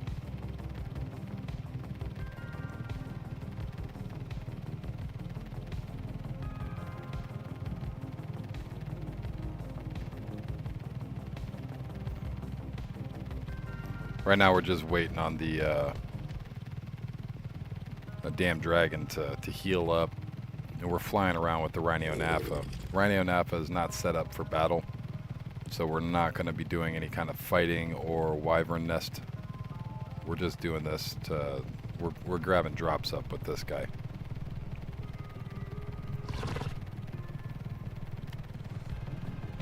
Which is perfect, because we have a lot of weight on the Rhino Napha. This is my weight bug.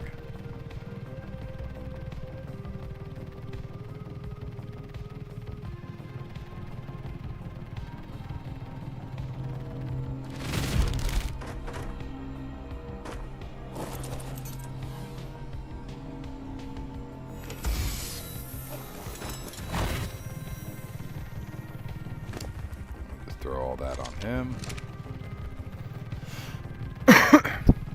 We'll meander our way back over here. That just hit the ground.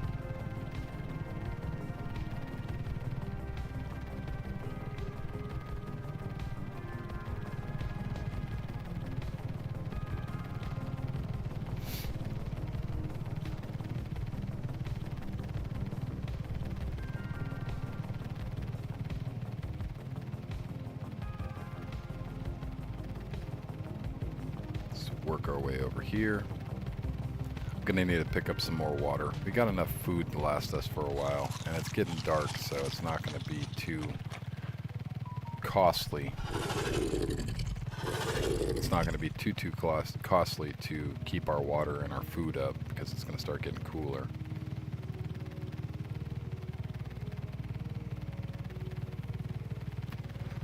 And our insulation value is pretty good with the Pyroman on our shoulder. Go over here and grab this.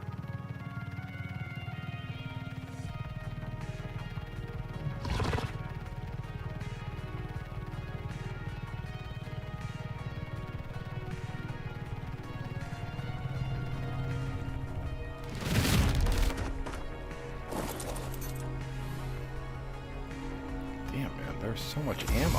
Why do we need so much ammo?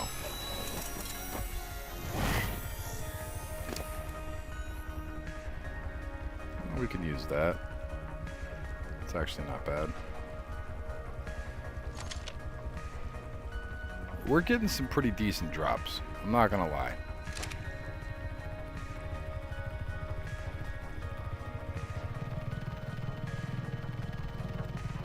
I feel like the drops on Scorched Earth are a wee bit more OP than some of the other map drops, I would say. Let's go over here to the purple drop.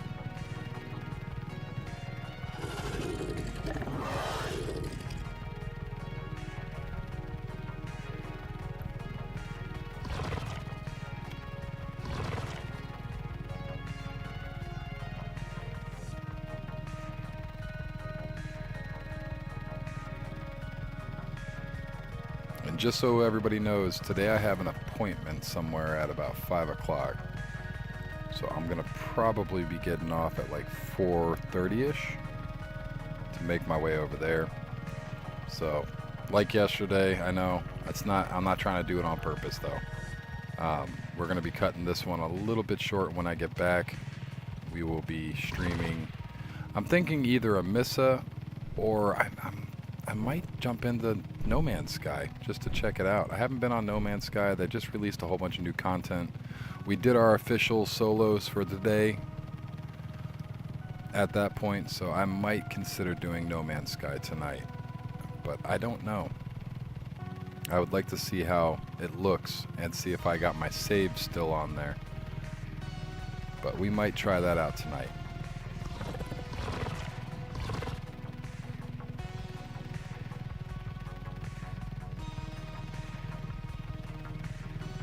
Which should be cool.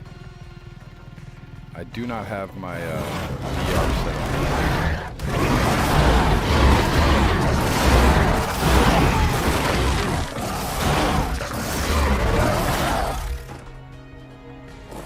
So we won't be doing it in VR. Well, okay.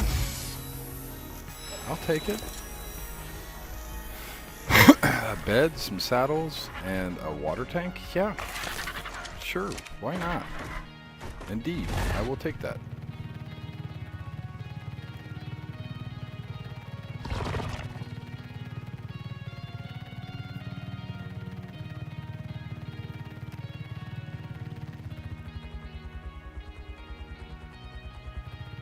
No red drops over here, so let's go over to this purple drop over here.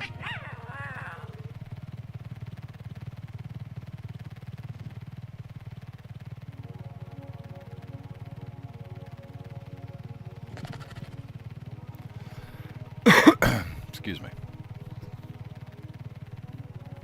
So I wonder if I could get my PSVR 1 working on the PSVR PlayStation 5, so the PSVR 2.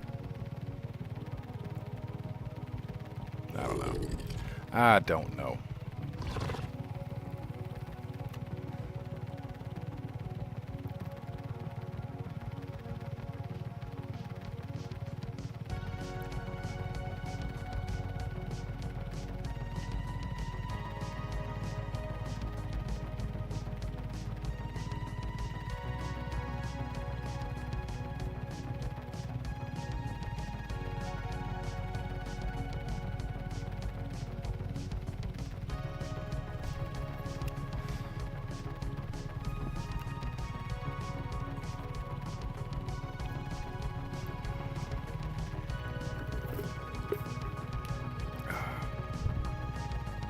Coffee.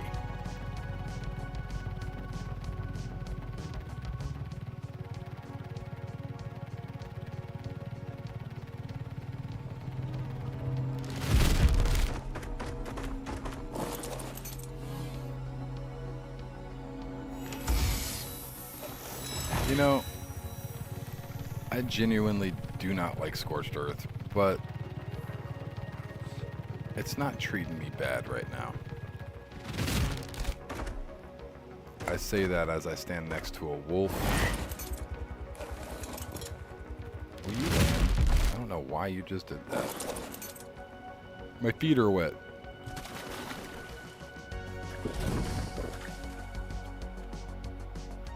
Can I please get on you? Jesus.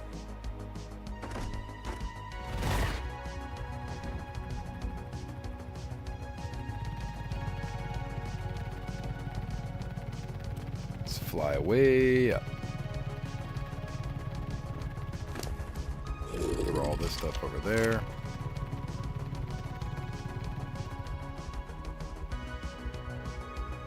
That's a yellow drop. That's a yellow drop. It's a green drop.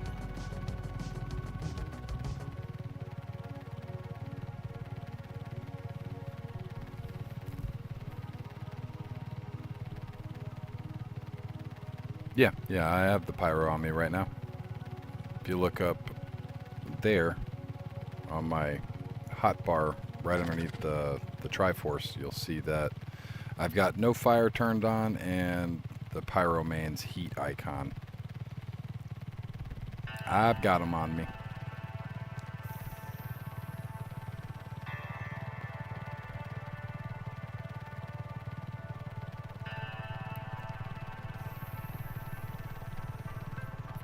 That's how we're not going through as much water. That and the fact that I have fortitude out the butt. I got a lot of fortitude, specifically. I mean, we're traveling naked, dude. I am butt naked. Just kind of making my way through scorched earth. That's not how you're supposed to do scorched earth. You're supposed to be in desert ghillie or desert cloth. I've been going through the wyvern tench butt naked. Butt naked, my man. Because I've been playing this game for too damn long, and I know a lot of these little tips and tricks. Is it smart? No, absolutely not. Don't be like me. Wear armor.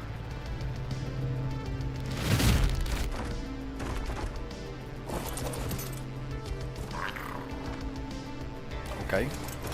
Can I, like, not be bounced off? That would be great. A whole bunch of Lazarus chowder. Very nice.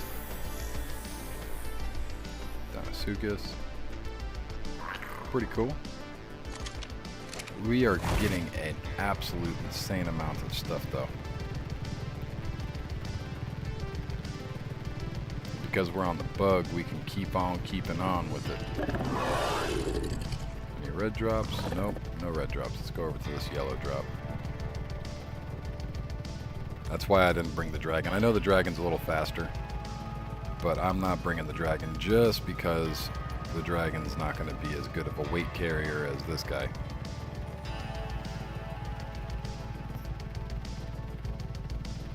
And we could just gather all the damn weight.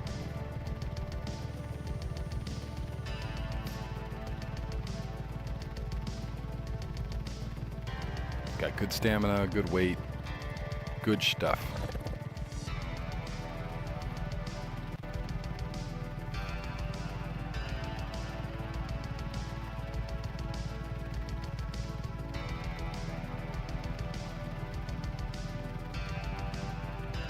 Well, it is a little bit dark because of the nighttime, but it's still beautiful. Come on, buggy. Let's buggy our butt over here.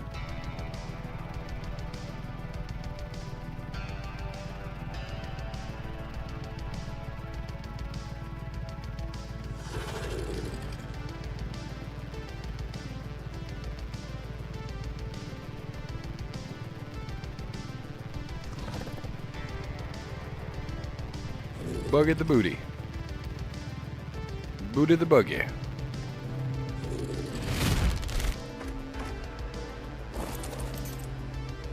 gotta remember not to be so close up on it.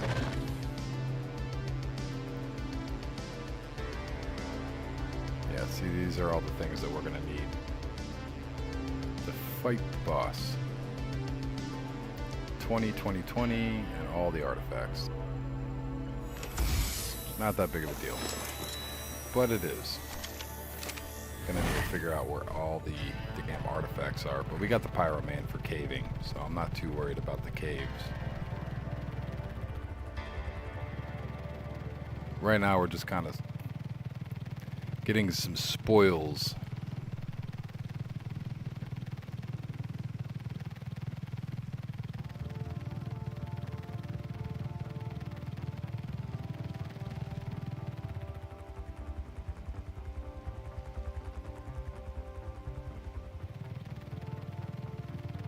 Meander our way back towards the green and see if there's anything over here that we're not seeing.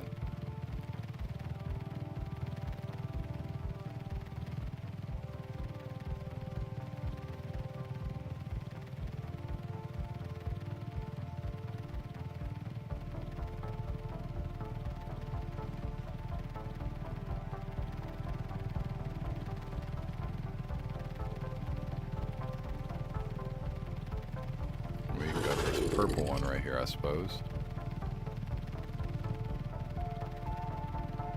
That is purple, right? I think. No, that's blue. No, that's purple.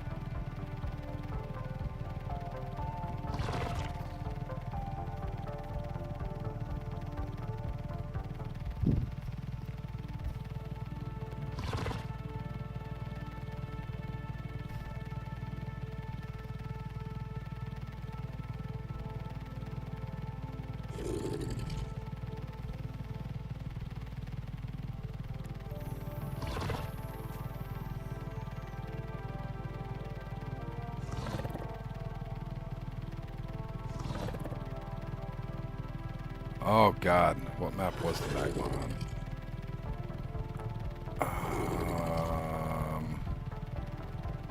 I know Genesis, right? Magma was on Genesis 1 in the volcanic area.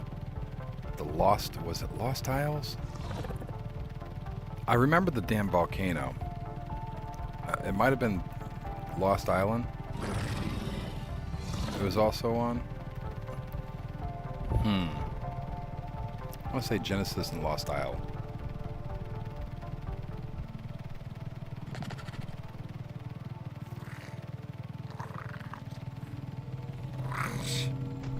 Maybe Crystal Islands. I don't know. Might have been Crystal. It might have been Lost.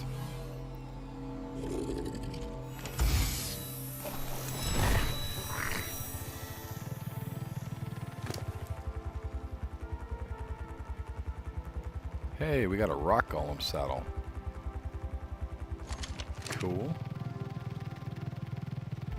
Yeah, I wouldn't take my word for it because I'm probably wrong as well. I don't know. But I would say Lost Isle or Crystal Isle. I want to say Lost Isle though. The Lost Island.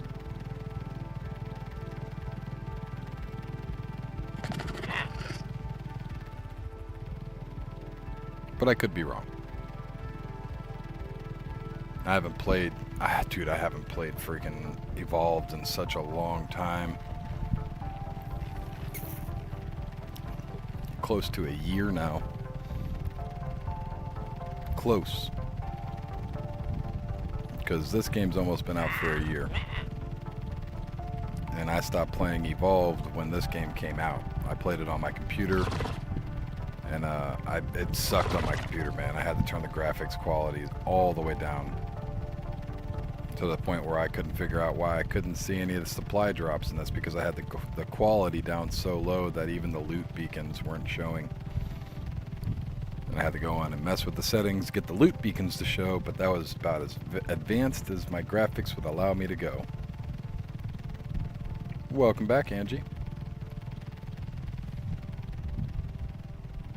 Ooh.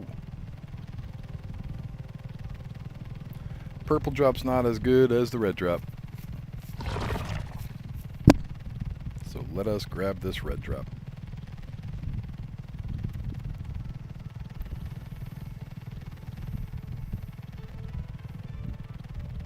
But yeah, I was just telling everybody a little while ago before you, after you had left, I was explaining that I'm going to have to get off at like 4:30 to go to an appointment I have at 5 o'clock. So we will be, I don't want to say cutting it short because yesterday I cut it short. I don't want to make it seem like I don't want to do this because I do want to do this, but we will probably be cutting it a little bit short today as well. But when we come back, I'll either be on Amissa or I will be on, I'm considering playing No Man's Sky tonight. I'm considering it. I do like No Man's Sky, and we haven't seen it in such a long time. Or I haven't seen it in such a long time. You guys haven't seen me play it. I'd like to see if my save is still there. If I can transfer my save from the PlayStation 4 over to the PlayStation 5.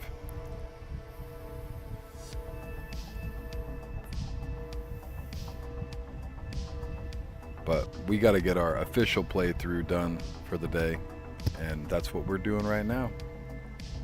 The dragon should... Yeah. I'll be playing. I just don't know if I'm going to be playing Ark or if I'm going to try out No Man's Sky. Oh, great. Thanks, Buggy.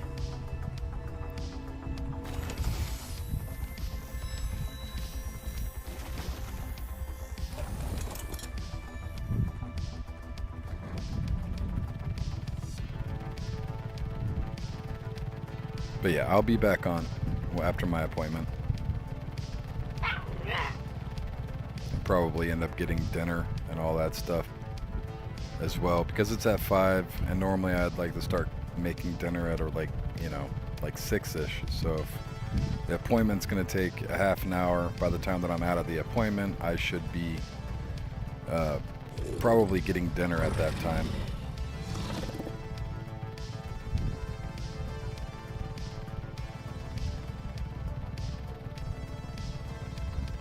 Yeah, yeah. That is fine, man.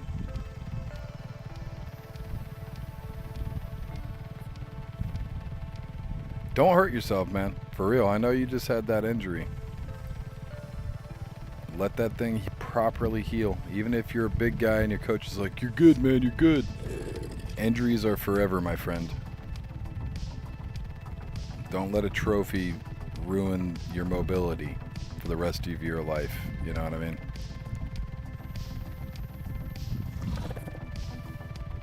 So definitely try to not break yourself. You know what I mean?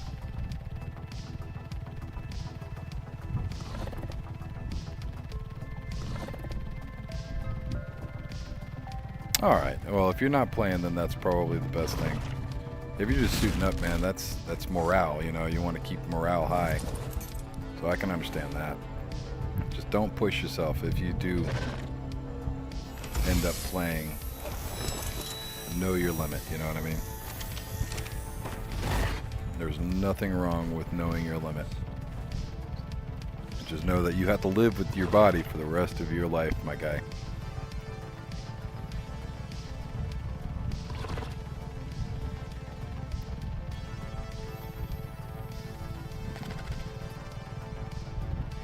And trust me when I say I understand. When it's worth, it's worth. When it's worth it, do it. Destroy it for that worth. If it's worth it, it's worth it. But make sure you're doing it with a reasonable expectation and a reasonable understanding of the negative sides of it.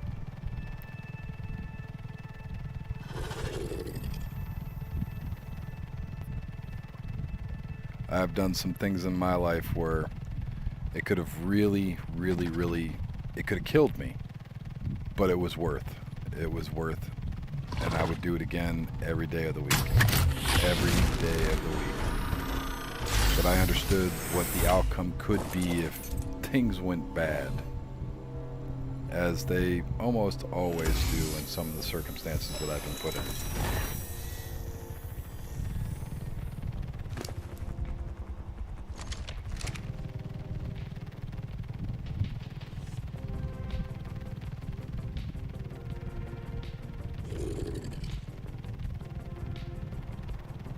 But yeah, if you're just suiting up, man, you're good. You are good. Be there for your team. Cheer them on. Yell at them for screwing up.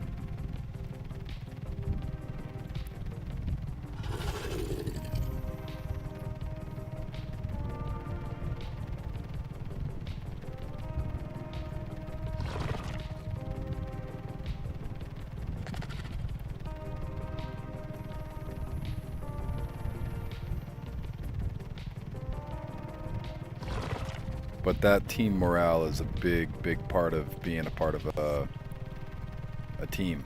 So I can understand you being there.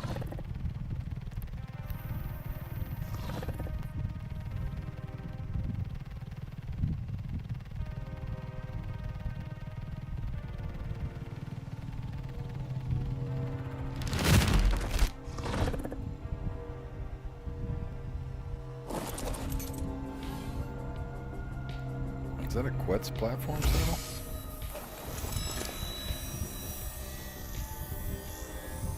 Bracer. Ooh, we got some cactus. Oh, I like the cactus broth. That's how we get in, do the fight for Rockwell. That cactus broth is important.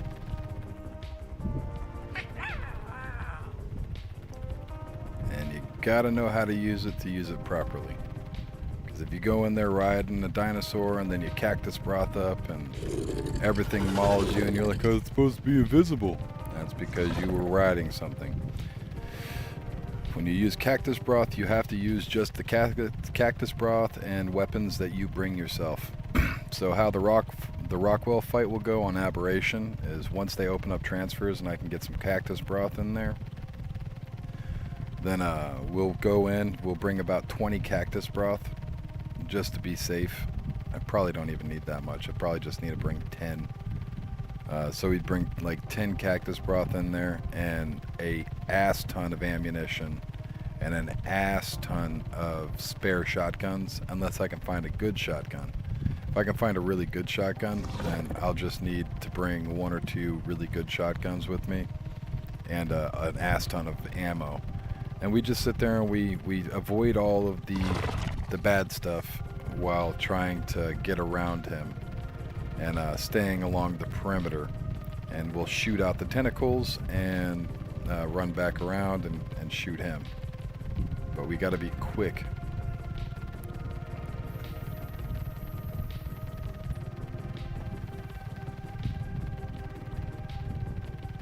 Cactus broth is awesome though.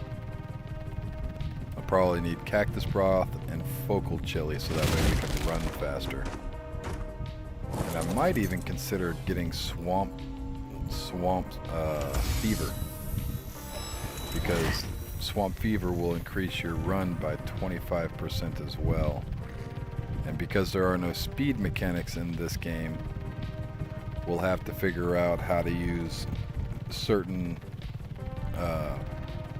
items that allow for faster, sprint speeds. If we get swamp flu, then, or the swamp sickness, we'll get swamp fever. Then we'll have 25% increased speed, but we'll also take more damage. We'll run out of or we'll be encumbered a lot faster and easier. It's just it's a lot. We get hit and we die really quickly.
We are at the roof.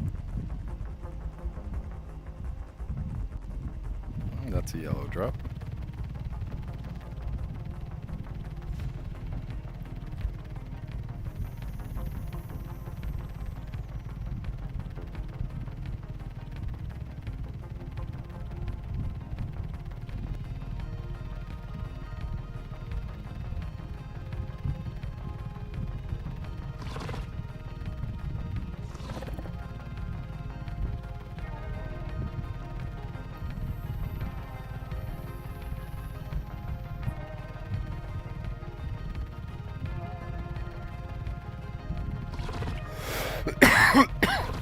Excuse me.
nice.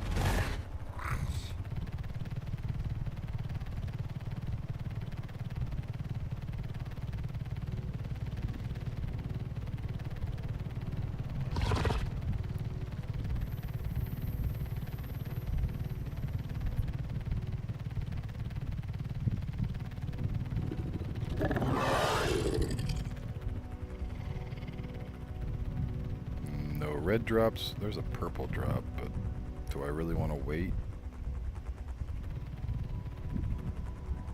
I mean, there's not a whole... Yeah. Let's get the purple drop. Oh, always, Kumar. We always find stuff because we have the patience to wait. But yeah, we've got a few high level. I've got a couple of level 180 eggs. I believe a couple 160s. We have some pretty substantial levels when it comes to the wyverns. And we've got them in the refrigerator right now. So we can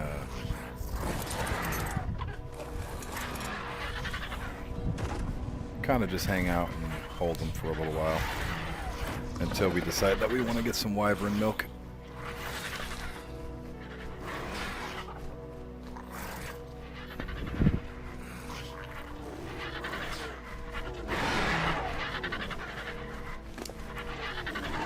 But right now we're actually just farming up drops, getting some pretty good stuff.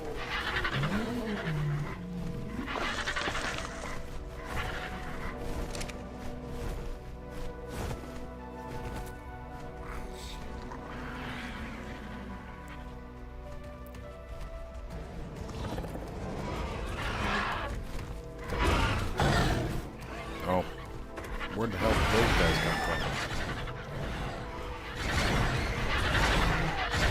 Just a random pack of carnos just appear.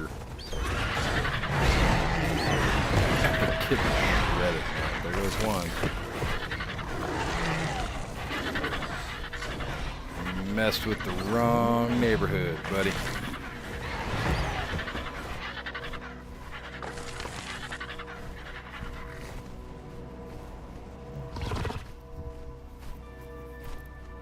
Getting close. You guys coming over to mess with me now? No? Okay.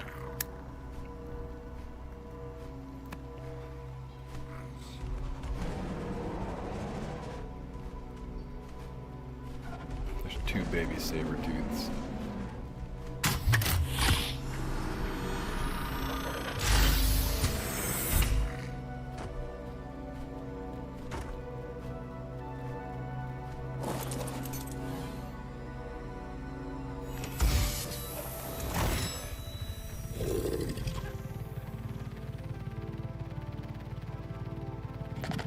There's another purple. I'll run over here and grab that.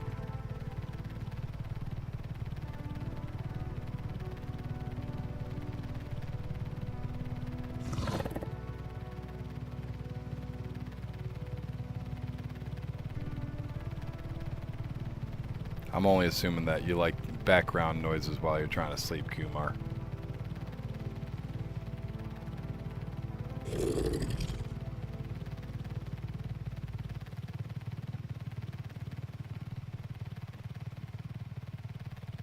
Which I get. I have to sleep with the fan on myself.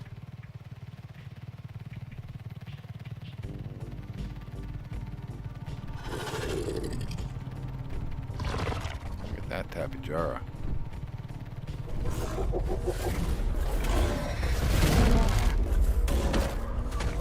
It's gonna get its face kicked in by these Yankees, I want to say. Maybe the Yankees are gonna get their faces kicked in. Baby Sarah.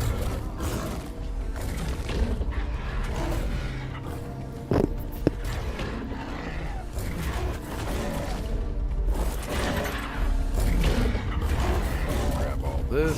Thank you. That there. And let us continue looking for drops.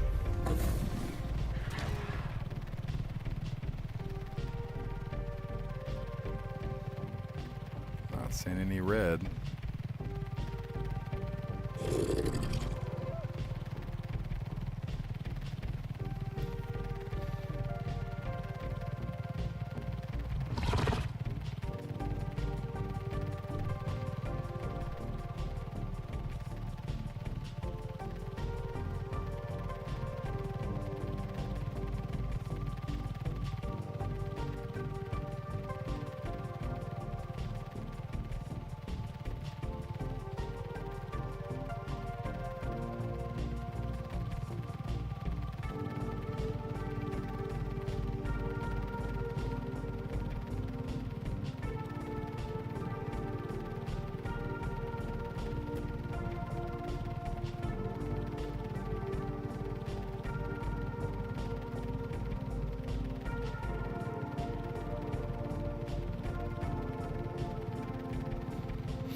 I think she's trying to keep it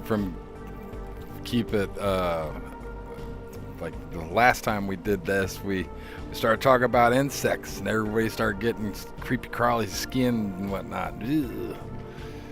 And you're like, I can't sleep now. And we kept you up too long. Oh, sorry.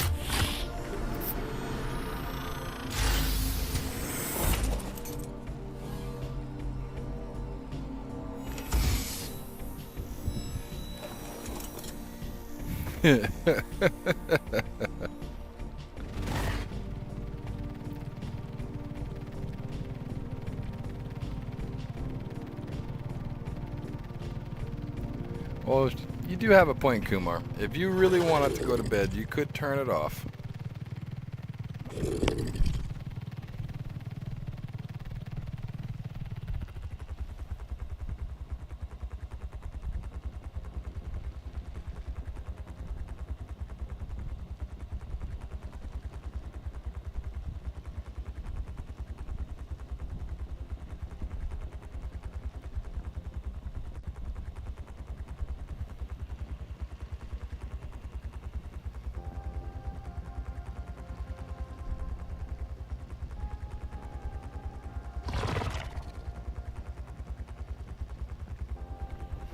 Oh, I might be switching my day off if that's what my wife is talking about. My wife might get a different day off. I don't know. I might just be talking out my butt right now, but I think she's trying to. She swipe texts. With swipe texting, it's kind of difficult to decipher some of the messages that she sends. But from what I just tried to decipher, I think she's getting a chance to switch her day off. Is that disappearing? Yep, that disappeared. So if that's the case, oh, I want that one. I want that one.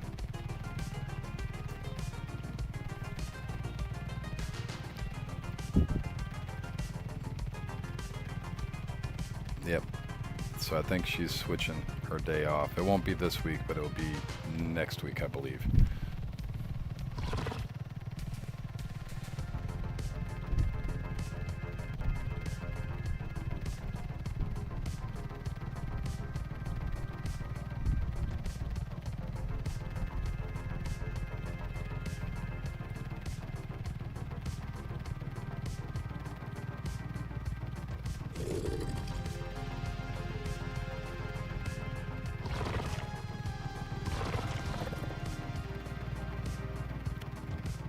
Oh yeah, yeah.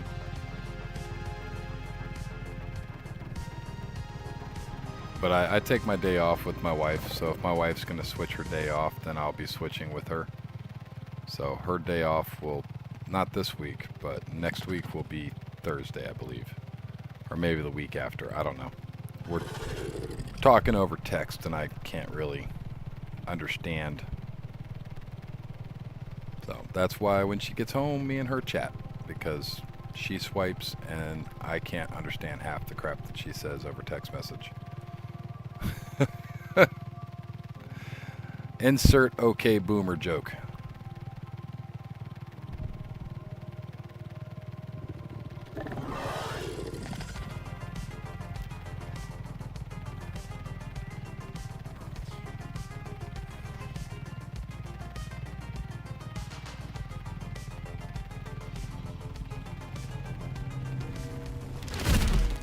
Was that Piggy? Yep, that is a Daedon. Oh, she's at work right now, man. She has a very, very important job. And no, I will not be saying where she works or what she does, but I will say she works in customer service is the easiest way of saying it. She is in a very high-end customer service position.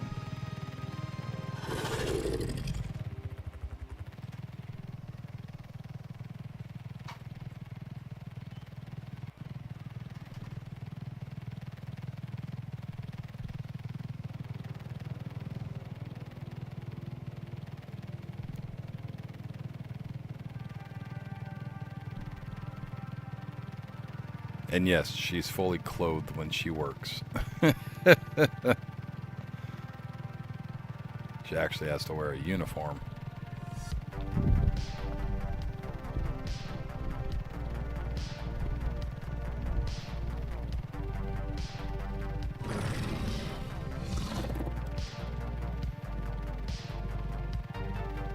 And she deals with some of the richest people on the damn planet, which can be quite annoying. Quite weird sometimes. She's got some pretty weird people she deals with. One guy she believes has multiple personality disorder. One day he's a saint and the other day he's a demon.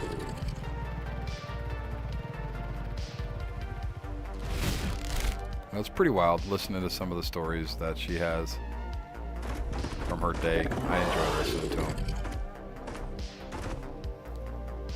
Because she has some cattywampus days, and she has some really good days, and then she has days where are just, oh, why do you do this? You know. But the money's there for the most part. She likes her job. She likes the social aspect of it. It's cool. She enjoys it.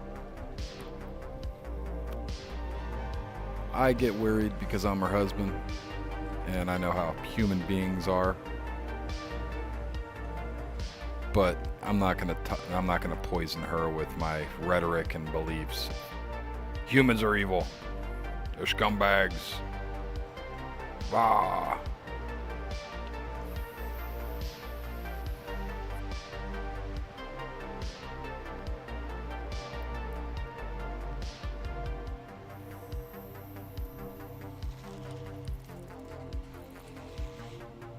Because not all people are evil. I know this. But people can be shady. They can be very conniving, shady. People want what they want, and they're willing to do, say, or play whatever character and whatever they want to get their way. People will lie and deceive, cheat. People are people.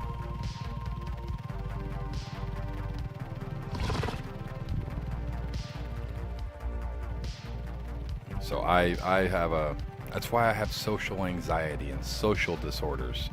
It's why I get paid to sit at home. I am not normal people. I am warrior people. I am part of Tribe. Tribe wear green. Tribe go war. Save lots of innocent people from going to war. My tribe is that of warriors and honor. Built different. Yes, sir, Saint Dutch. You gotta be built different to be a part of my tribe. And that's really what it is. It is a definite tribe. But we are I'm a part of the warrior class in the United States. The peacemaker. Yeah. Yep. More of the defender. Not so much the peacemaker, but the defender. If somebody's small and they can't defend themselves, they're mentally handicapped, they're senior, it's an animal, you bet your sweet ass I'll be your protector. You bet your sweet ass. You got a 260 pound, 6 foot plus man there and sitting on your chest, waiting for the police to show up. I pray to God that I'm not in military mode. Because if I'm in military mode, there's a difference between a police officer and a soldier. Police officer is there to keep the peace. Soldier's not. Soldier's sole purpose is as a rifleman. It doesn't matter if you're pushing paper. I'm trying to make my own people like me, man. That's why I teach my kids this. I teach my kids this every day of the week. They know my beliefs on things. And as much as my son does not want to be a part of the military, that is his fallout plan, because he has the same concepts of protection. You need a protector. You need the sheepdog and the flock. The flock is my country. I am the sheepdog. No, I am not the shepherd. That is for another creature or deity or being or whatever you would like to call God. That is the shepherd. I am the sheepdog. I will keep my flock safe from the monsters of the world, because there are some really evil sons of bitches out there that deserve nothing less than $1.50 worth of lead. Send me to the prisons where they hold all them child diddlers. Please send me. You don't even have to give me any kind of psychological resources. I won't feel bad. I will be able to sleep at night. Send me to the child diddler prisons. You touch a kid, please send me to them. I'll come out so happy. That'll be my therapy. That will be therapy for me. You know what would make me feel better? Covered in Kool-Aid coming out of a room with torn up knuckles would be therapy for me. And there's no better therapy than a kitty diddler. Let me in, coach. Let me in, coach. You don't need a rifleman. Save your lead, friends. Send me in there. I might even live stream it.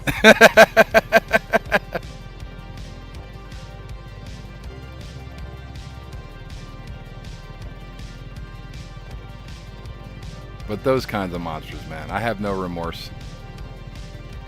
How you doing, Chief?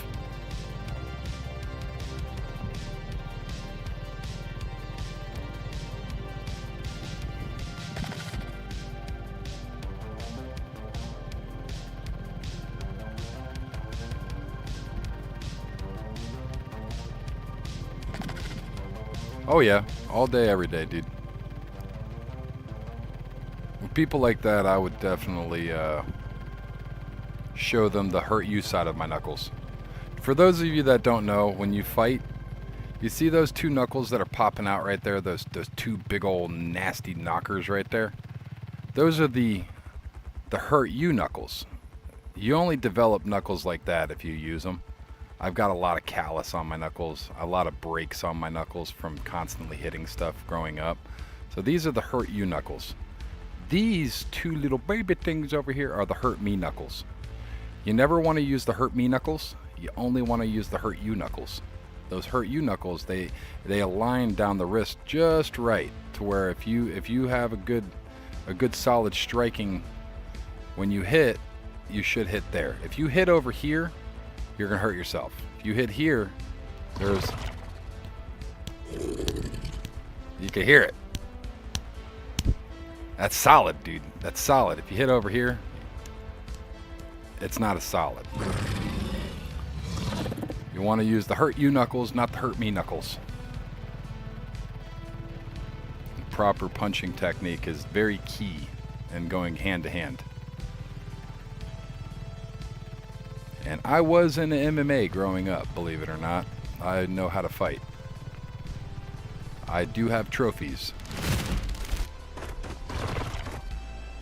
I'm too old for that shit now, though. Like Toby Keith once said, I ain't as good as I once was, but I'm good once as I ever was. I might be out of breath at the end of it nowadays because I'm not, I'm not endurance training and all that kind of stuff. I'm fat. I'm taco training now. I eat tacos and drink soda pop and smoke too many cigarettes.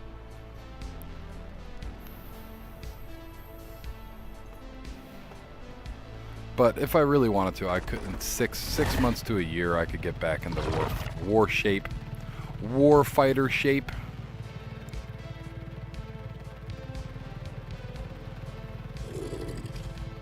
But it would take me quite a few months.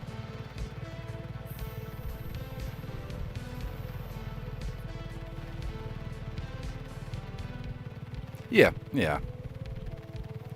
I still do have the experience. And an experienced fighter is better than a strong fighter, because strong fighters are going to wear themselves out a lot faster than an experienced fighter. I might not have the stamina and endurance, but I'm going to let you swing your little meat mallets around until I'm tired. And then once I'm tired of watching you swing your meat mallets around, I know you're good and tired. You're going to be tuckered out. Then all I got to do is just sit on you. And thus is the way that I would fight nowadays. I'd let you flail around until you got tired, and I'd just ball you up and hold you like a little baby.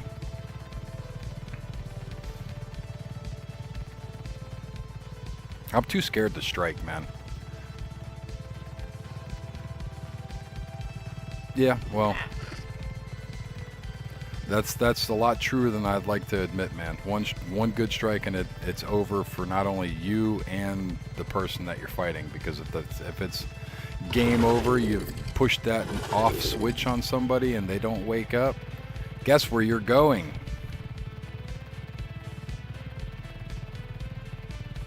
If I was charged in a court because of my training, because of my background, it would be considered a deadly weapon.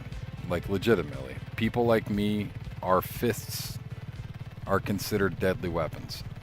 They consider that a weapon in itself. I'm not even playing. As much as I wish I was, and I was just trying to sound like a cool kid, no, I'm being dead serious. They would charge me with a deadly weapon. I forgot about the dying factor. Yeah, dude. You cannot forget about that. That is something that is on the table. When two big-ass men go at each other's throats, that dying part is on the table at all times. When violence is the only means of finishing what you started, you have to consider death as one of those outcomes. And if that were to happen, it's not good. That is not good, because at the end of the day, who's going to jail? Is it worth? Sometimes it's worth, man. Like I was telling Blaine earlier, sometimes it is worth. Mess with my kids or family. Please mess with my kids or family. Oh my goodness, it would be worth all day. I would happily go to jail. Happily. I will smile in my mugshot. I will smile at the judge. I will happily go. No problem. Not a problem at all. But it has to be worth. It cannot be not worth. Going to see Bubba, yeah. Yeah. Yes, ma'am. That's what I'm saying. Is it gonna be worth? Because if I start that fight and I finish it by turning his night switch off, well, I mean, I'm gonna have to either see Bubba or become Bubba. And knowing me, I'd become Bubba.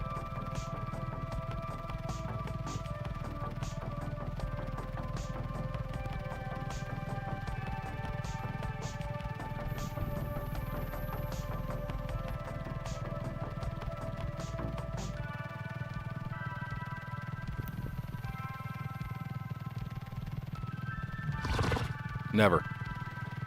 You never want to strike first. And that's a very good point. You are very, very correct.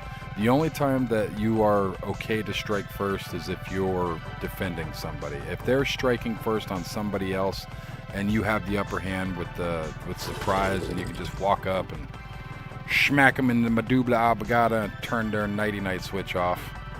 That's the reason why the back of the head is not allowed in UFC. Is because that's where, and it's a funny name, I know, medulla oblongata. That's your autopilot for your body. You don't have to tell your brain, I need to breathe. So breathe in, breathe out, breathe in. You don't tell your heart rate that you need to have a heart rate, you know. That's this part of your brain back here. So that's why like donkey punching somebody is so illegal. Because you hit them in that part of the head one good time and they might not ever wake up. So, if you had to save somebody's life by surprise attacking somebody because, you know, you run up and donkey punch him as hard as you possibly can in the back of the head, you know, but there's very, very limited reasons why you should strike first when it comes to a street fight, you know what I mean? If you're defending somebody, that's no longer a street fight. And when I was a kid growing up, being in martial arts and MMA, I was always taught to fight fair. You should have seen me in military. When I got into the military, it's like, no, I can't fight like that. That's not fair. There's no such thing as a fair fight. Kill him! Kill him now! Like, Roger that, drill sergeant. There is no such thing as a fair fight in a real fight. All right, Kumar, it was great chatting with you too, man. I hope you get some good sleep. Chances are I'll probably see you in the next 20 minutes anyways.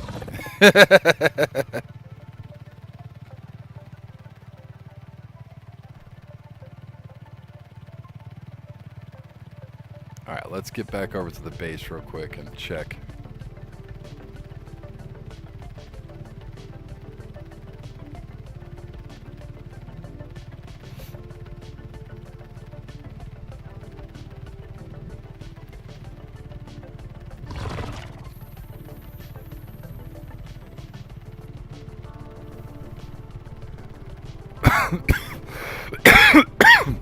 Call it an educated guess, my friend. Call it an educated guess. But every time you tell us good night, we'd see you back here in like 20, 30 minutes. But if you do actually go to bed tonight, man, good night. I hope your pillow stays nice and cool and you never have to flip it.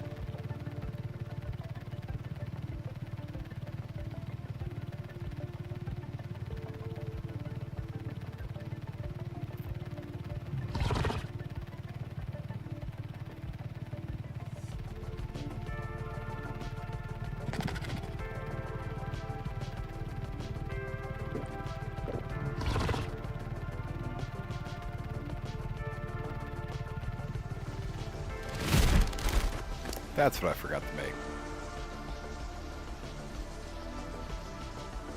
This is true. This is true.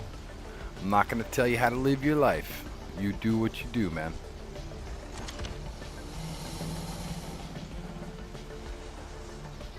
You do what you do.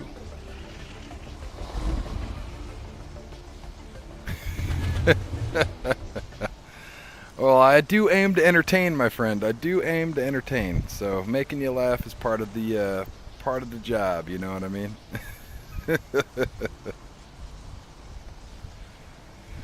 I aims to make people happy, smile, and think about choices in life. As well as here for the video game and help people play video games and whatnot and figure out things and stuffs.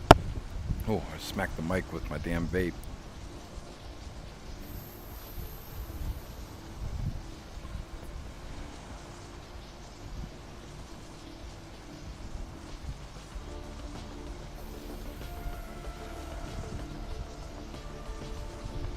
I know. I know.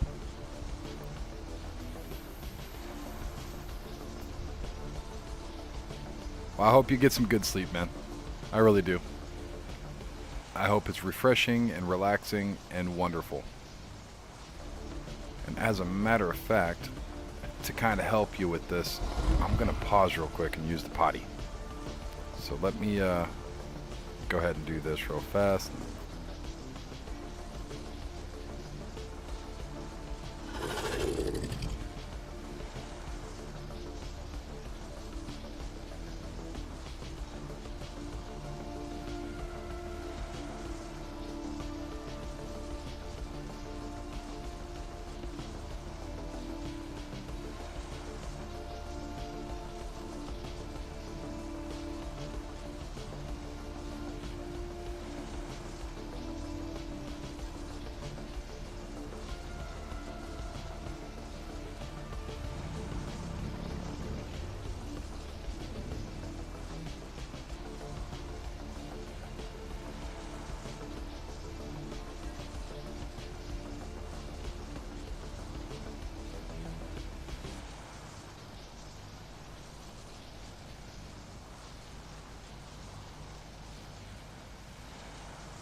Oh yeah, water always helps me go to sleep. I'd normally put like ocean noises, but my wife always tells me I can't do that because she wakes up or has nightmares and she feels like she's like on like a sinking ship or something. She'll have a nightmare about being like stuck out on the water. Excuse me.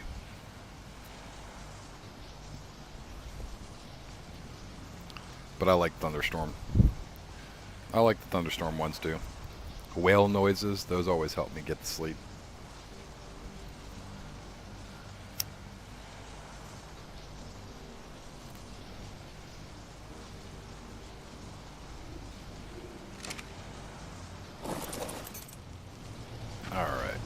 let's get this dragon.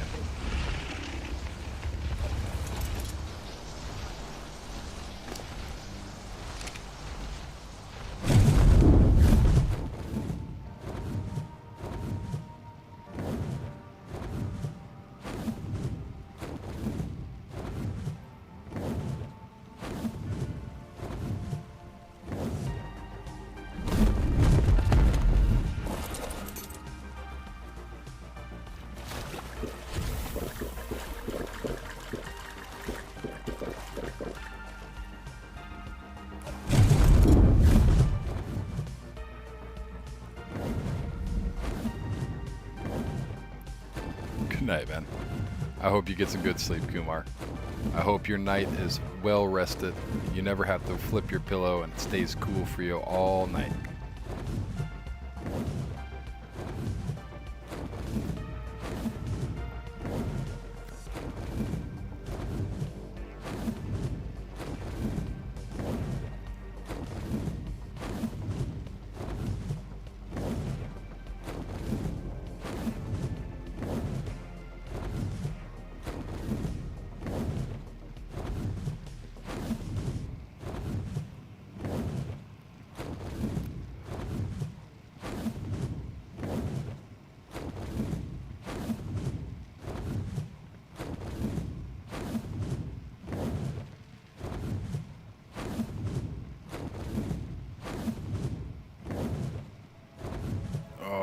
I guess.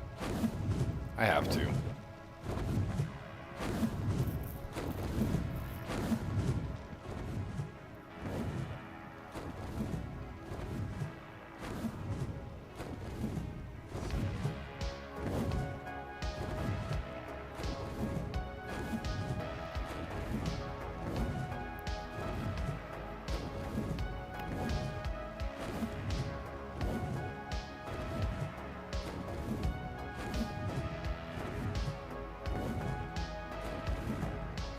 We were going to go over to the Wyvern Trench, but I seen a shiny. And I need said shiny. So I will get said shiny. Excuse me.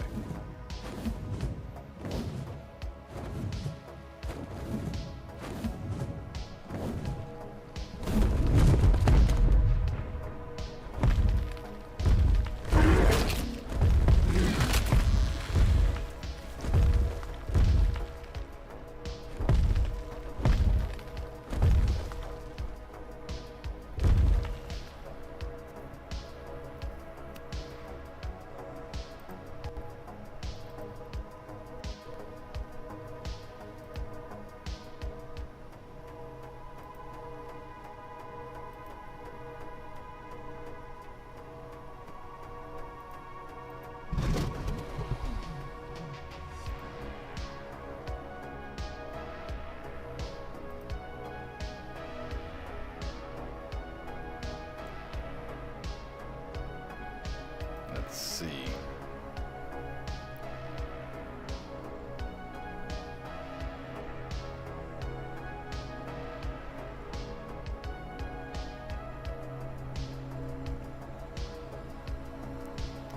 Is this working? Or is the bot being weird?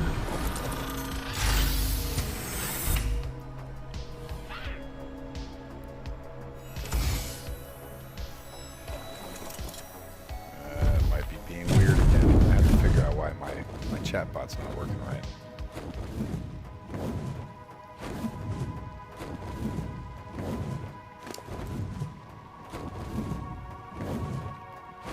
Rocket homing missiles. Oh, okay. Don't really need those, but sure.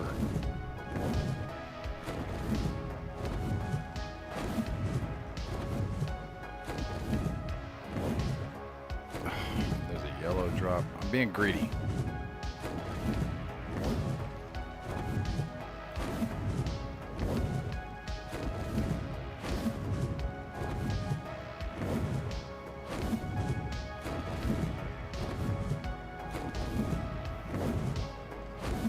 I don't know why it's not working.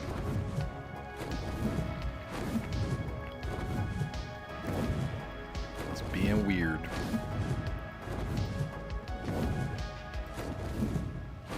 Let's put it under live chat. No, it's still not working.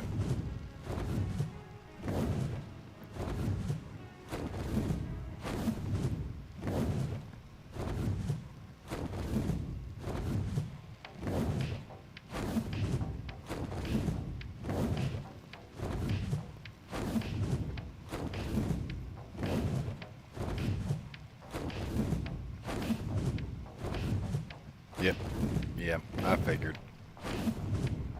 I gotta go in there and mess with it. I haven't really messed with it in a while, so I don't know if it's something that's turned off or if it's just not working right or what goes on with it.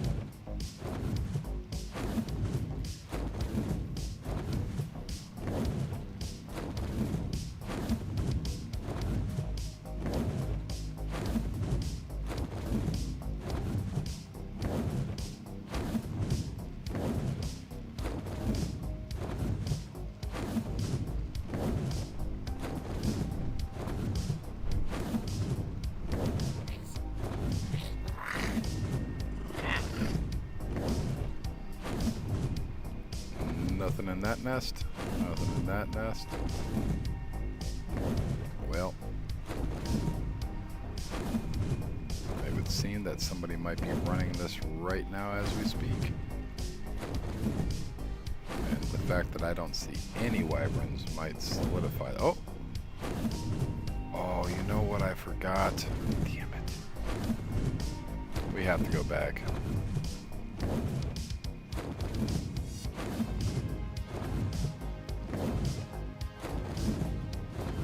I can't believe I forgot that. Need a gas mask. If I don't use a gas mask, then I'm going to get really messed up.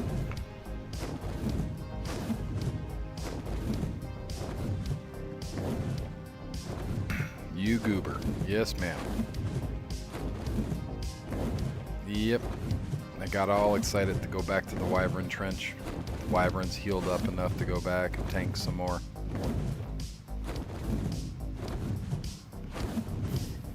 Excuse me. But in the midst of my excitement, a daunting thing had occurred, and my forgetfulness of one of the most essential mission pieces, and that would be the gas mask.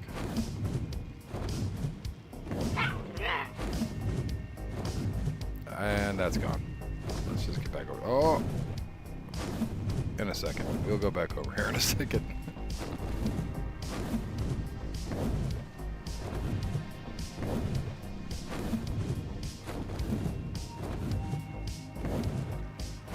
Mission essential equipment was forgotteth at the baseth.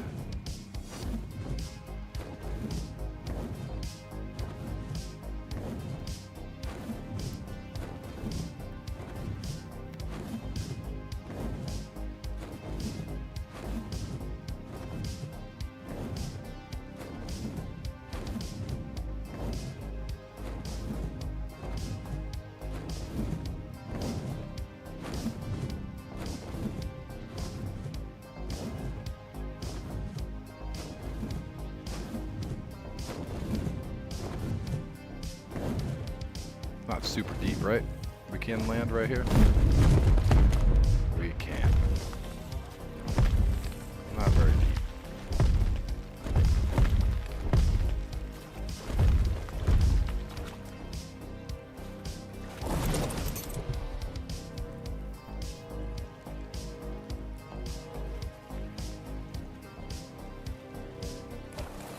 This will be down shortly.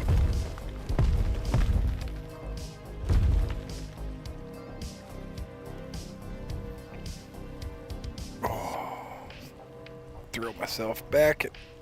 Oh, relax.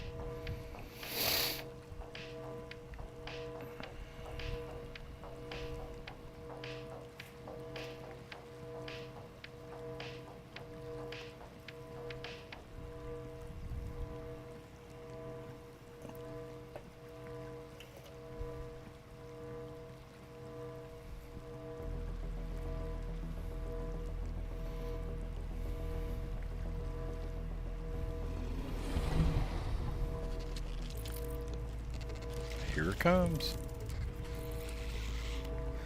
Good old-fashioned red drop.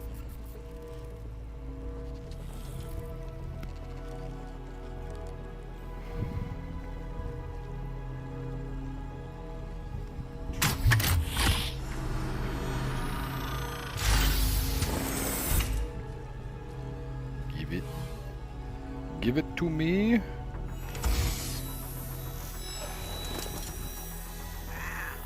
Oh, cool. Full canteen.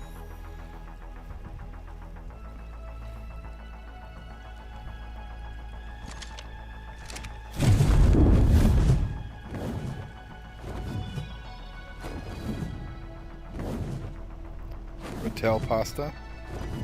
Yeah, I've had Rotel. I'm not a big pasta fan. I know my friend has cussed me out in the past. I don't like Italian food. Call me crazy. It gives me acid reflux. It makes it...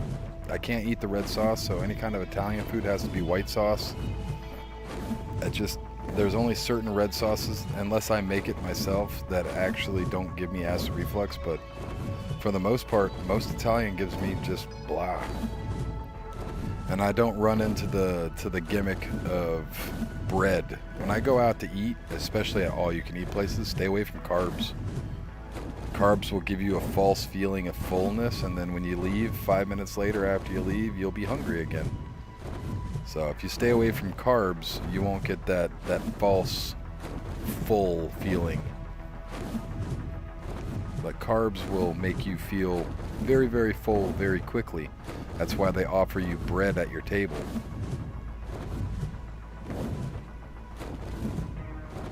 And I don't want the bread. Give me all the meat. Give me the stuff that actually costs money. You know what I mean?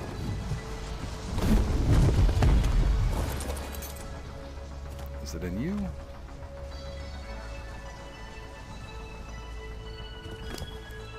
But I do like good pasta, don't get me wrong. I generally make my own pasta though.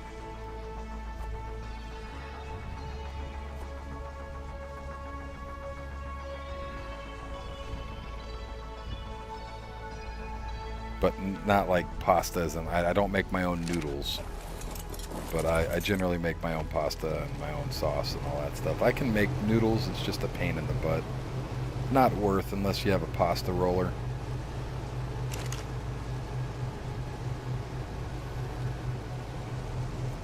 You got the stuff to make the pasta. Like a KitchenAid. KitchenAids make pasta making so much easier. Let's throw that there. And this guy, I want to kind of throw this one outside because it does rain on scorched earth, but it's kind of rare.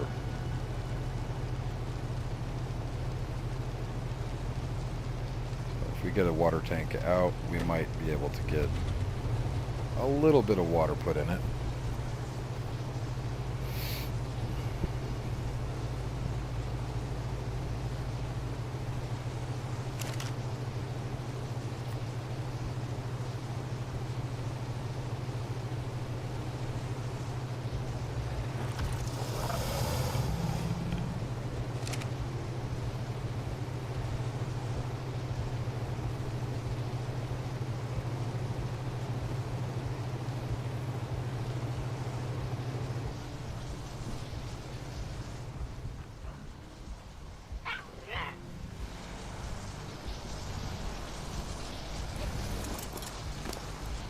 But yeah, pasta's alright.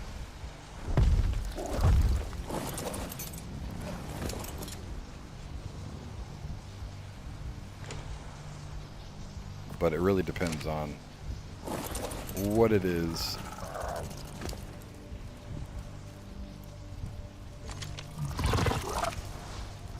Can I?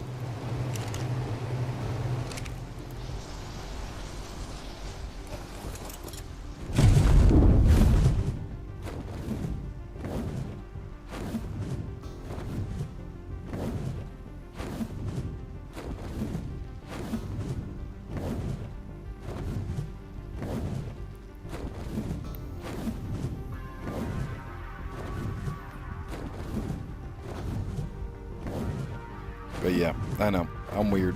I don't eat Italian. Although I do really like some Italian dishes. Eggplant parmesan is awesome. Chicken parm is awesome. Veal is awesome. But I have to use a special sauce, and generally I make it myself.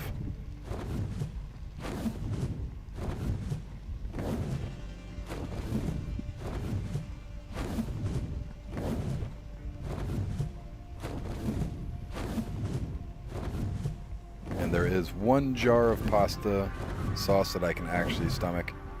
It's I don't know how to pronounce it. It's RAO, but it's expensive as shit.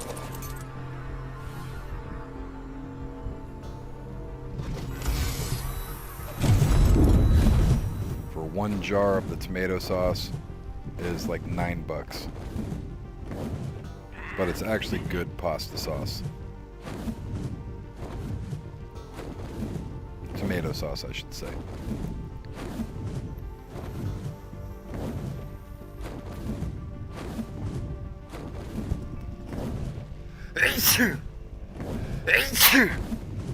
Oh, excuse me. Sneezeth.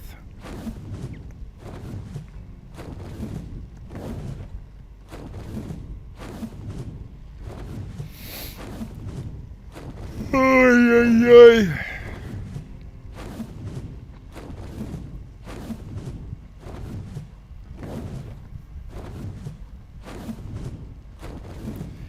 Yeah. I mean, oh man, Catfish berated me. He's like, what do you mean you don't like that? You crazy? You communist? What's wrong with you? You broken? No, Catfish. I just don't like Italian food.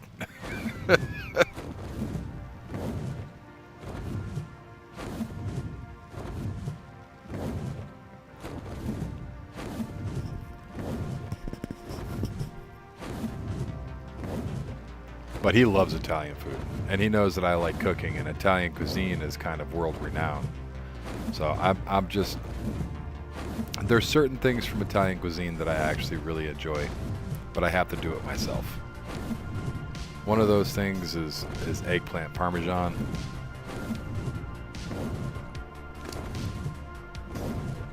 That is one of the big ones that I actually really enjoy.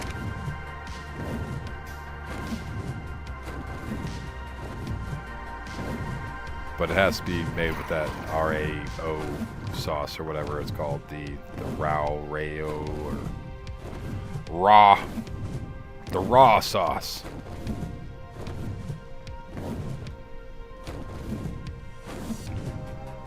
I'm gonna raw sauce my damn dragon.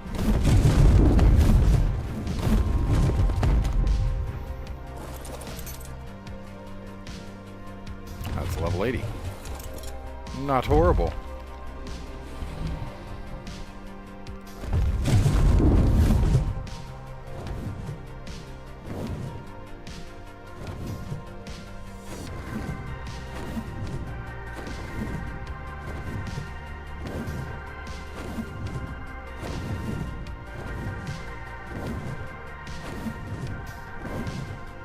And this is why we use the gas mask. You freaking land.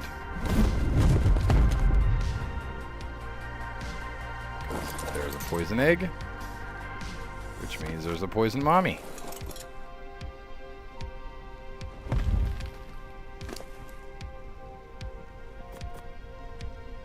That cactus broth is going to come in handy. No, it's not on right now. But when I see it, which I thought I seen it over here, I will be putting it on. I just don't want to use the durability on it unless necessary.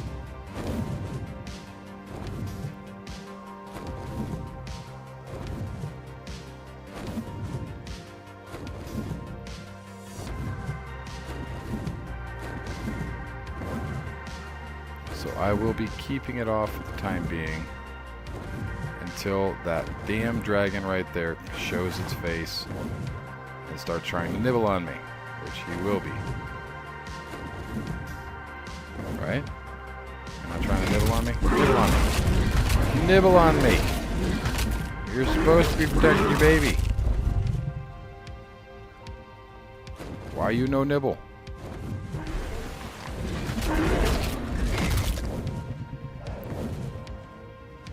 Follow me.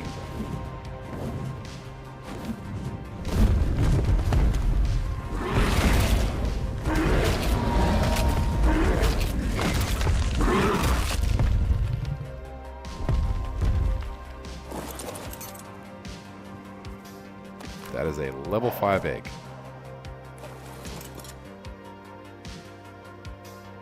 I can't stand the glide swipe text. I can't stand it. My wife is really good at it when it wants to work, but half the time it doesn't want to work, and she starts telling me about some weird crap that I don't even know. Today I called out because refrigerator ate the dog. What? What are you trying to say there, dear? Type like a normal person.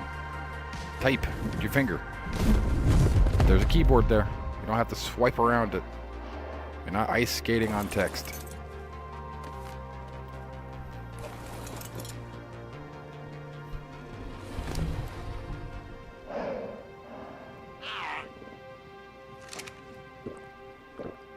Now she's texting me.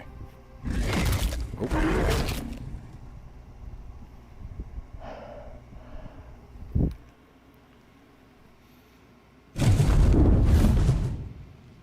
She's just telling me she's leaving work and my mother-in-law's on her way as well, because I'm watching my nephews, and my nephews and their mom live with my mother-in-law. And on certain days where she doesn't have any other means or way of... Their summer camp ended, so they are no longer in summer camp. But they're still out of school, so there's some days where she just needs help. And I am all about being a family guy. I love my nephews. They've put me into some predicaments, I can tell you that much. And they're still growing, but yeah. I got some stories from my nephews.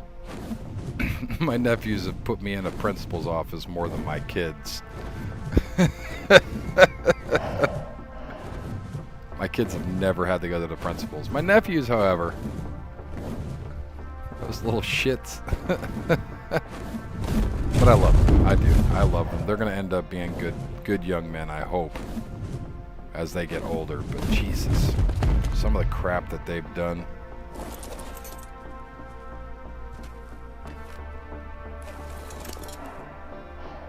Oh, a 170. I'll take it. Come on there, Skipper. Come to me. Let me nibble on your tushy. I need some lightning. I need some lightning wyvern talons. Thank you. I will take you, and we will take you, and you can just eat all this.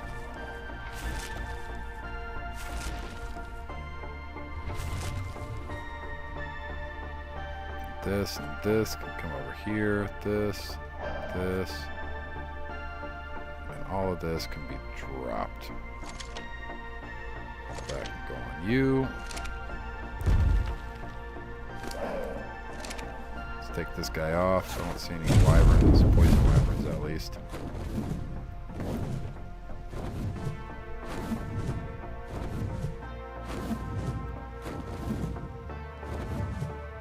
I thought I seen one in here. Is this the one that I... Nope, that's a poison. Said I don't see any poison wyvern in here, and then we land on a poison wyvern nest. Wonderful. Level 85.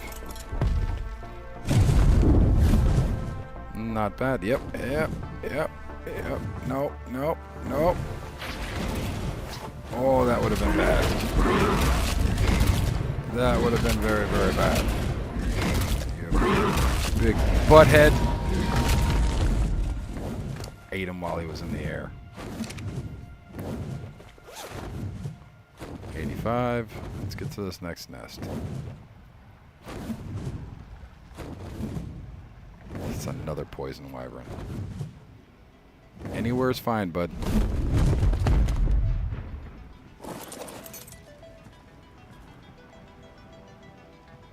Level 5. Yay, level 5.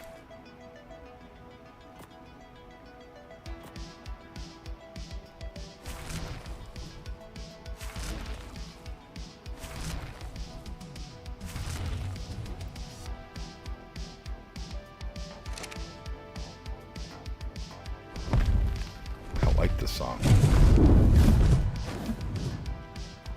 Reminds me of an old action video game. What was it? Streets of Rage?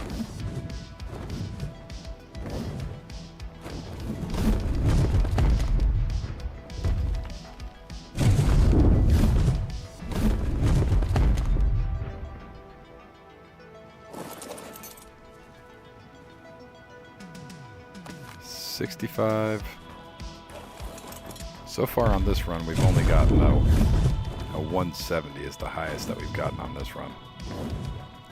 I'm looking for those elusive 190s.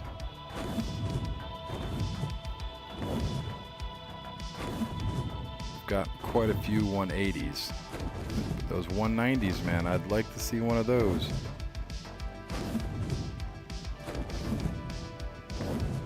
Come on. There you go. So 45, not very good.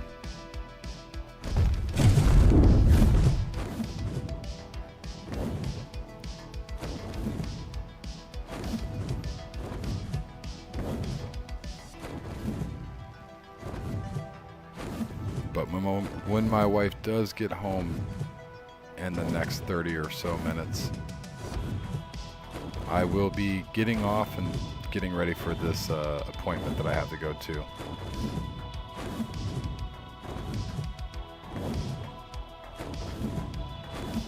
Hang out with my wife and my mother-in-law for a few minutes before we gotta go. See how their day was.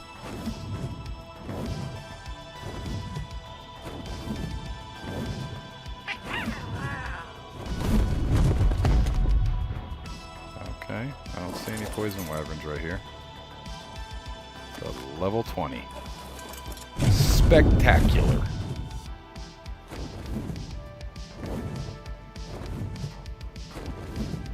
Boom, boom, boom, boom, boom, boom, boom, boom, boom.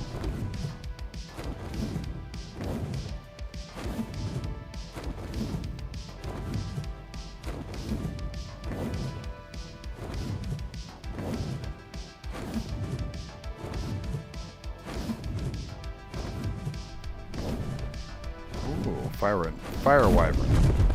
It's probably the one that's right above me.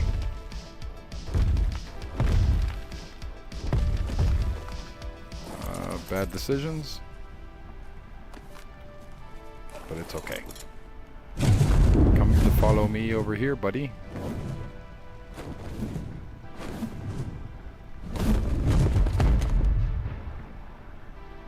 I know you're around here. Where'd you go?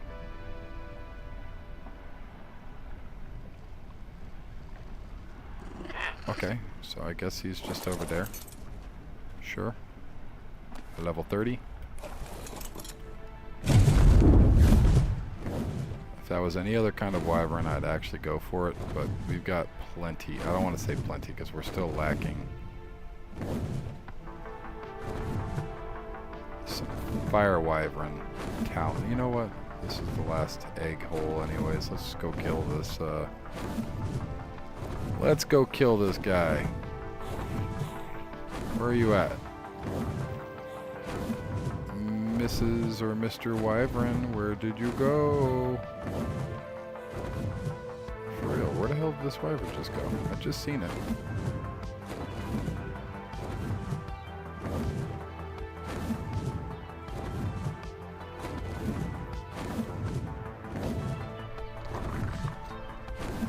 Okay, well, I guess we'll never know.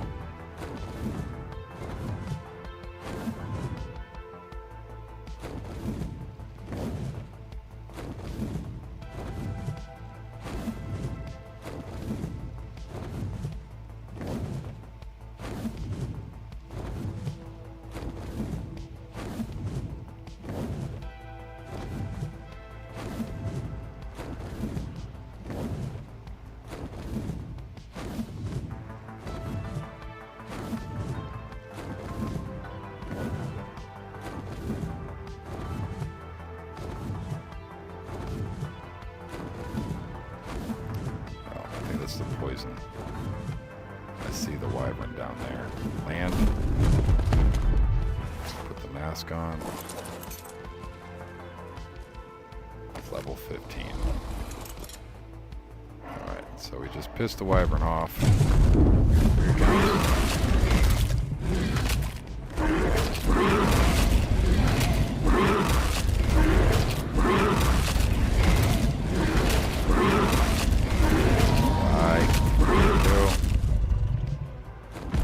Too heavy?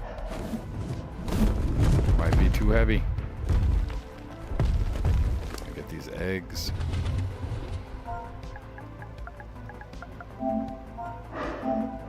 Take all this. Take this, this. That, that. Drop the rest of this crap. Transfer.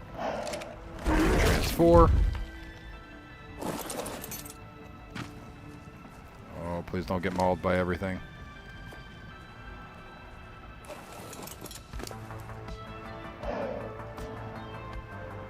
Alright, so where are these bad eggs? Don't need the 50. We got 80, 170. Don't need the 40.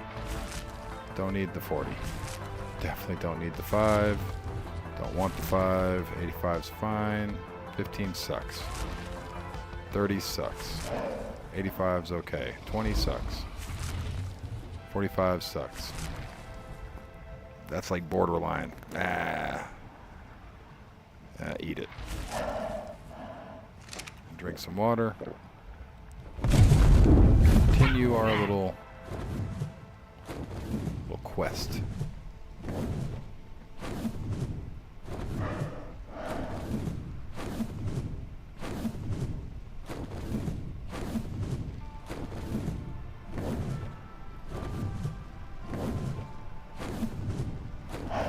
Fire wyvern.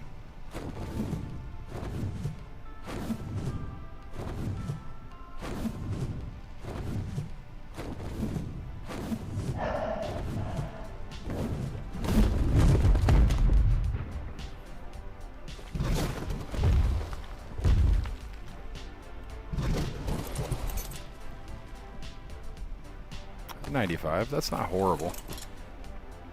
That means that this dragon is a level 95. Come on, buddy. Come on, friend.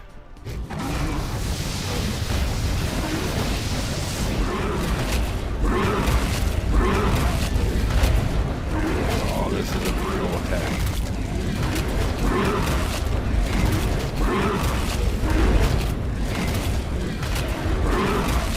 Come on, guy. Get down. Okay, we got the claw. There's another one over there.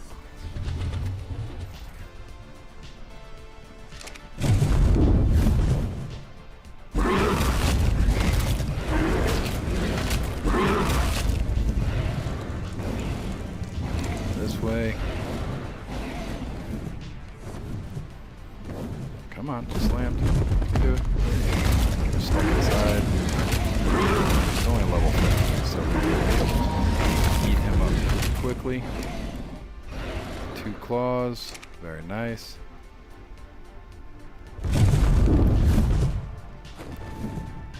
Double tap these holes real quick.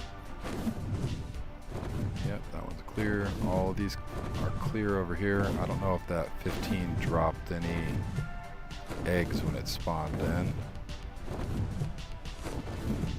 Let's see anything over here. There's a nest right there. Is this a fire egg? That might be the level 15.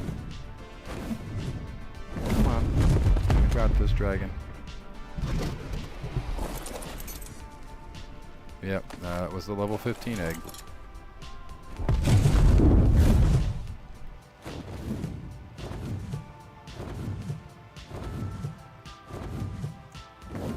Ah. Land. The level 15.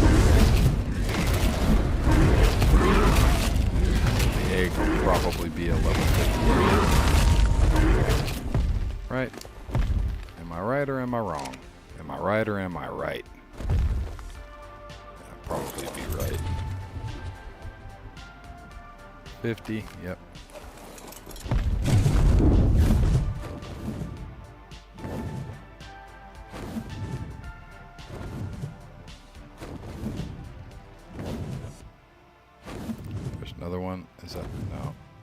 Bolts of lightning. I'm not seeing the dragon for it. Let's grab it anyways. That's 60. Not horrible. Not what we're looking for. It's like right there on the borderline of acceptable. I'm probably going to still eat it. Because a level 60 dragon might still be a dragon, but it's kind of a shitty dragon. The only real good thing that these lower level eggs provide is extraordinary kibble. Let's get over here to this nest and take out this dragon.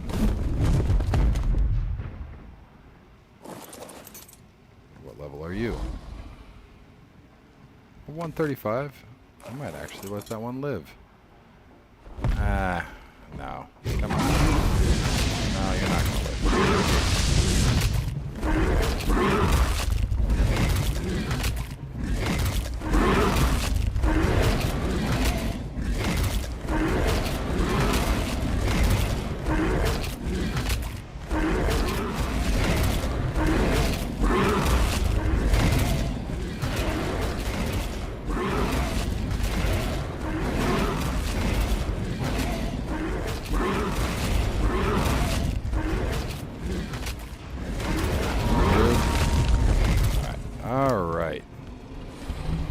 Some more wyvern talons.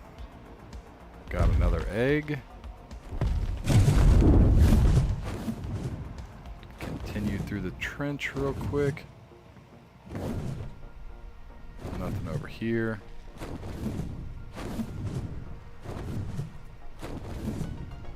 Nothing there.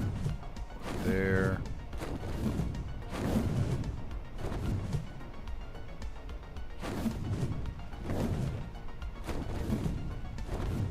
Seems that would be it. Let's head on back to the base. The dragon's a little bit torn up anyways. We should probably make it back over there anyways. Excuse me. Just because of the simple fact that, you know,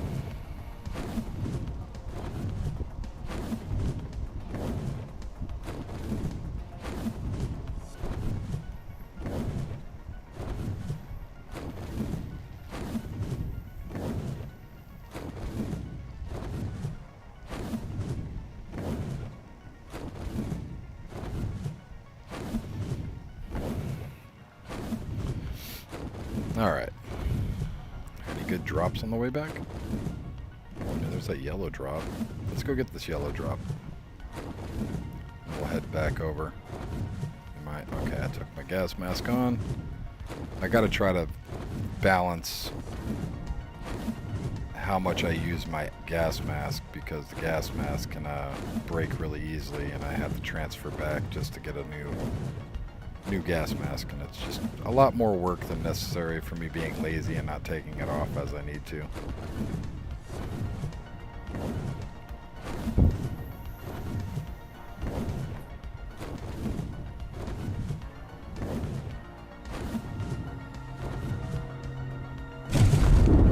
Come on.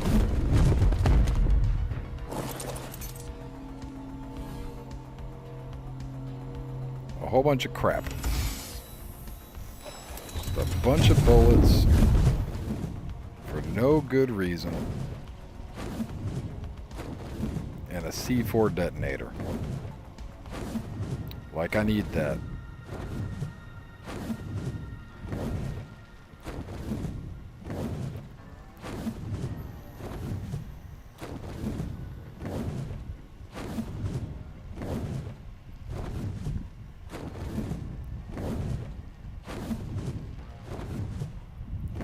Seeing any red drops.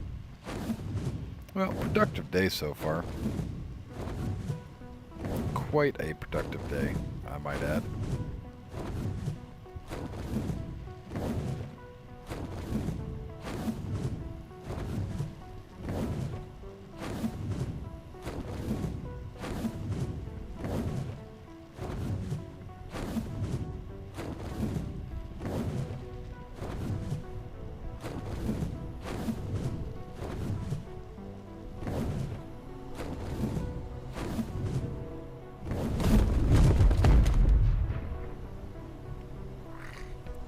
pretty well made base.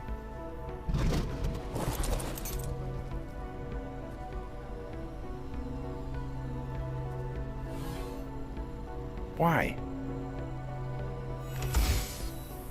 Some of the crappiest loot, but yet some of the best loot. I just don't understand it. Make up your mind, Ark. You're drunk. You don't know what you want to give people.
Alright. Let's throw everything over onto the dragon and then grab all the eggs.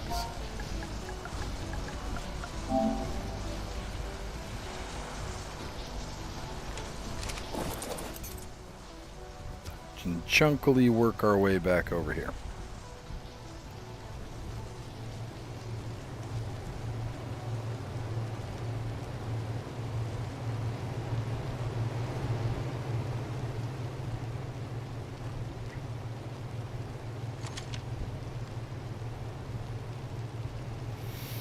All right. Excuse me.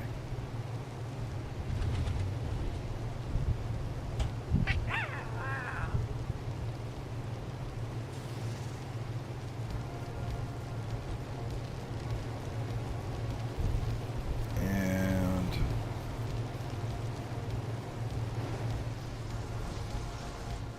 probably put this bug over here too.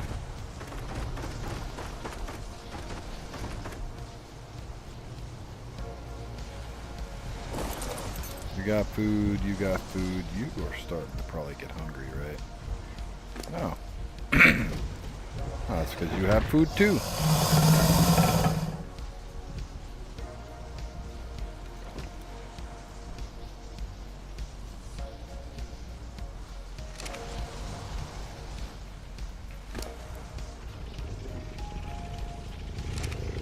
Let's grab all the food out of this guy.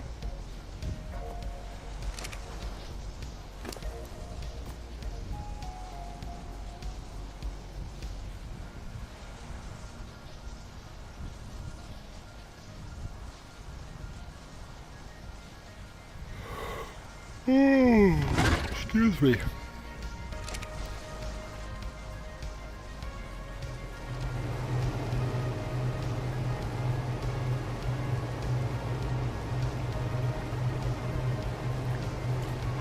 Okay.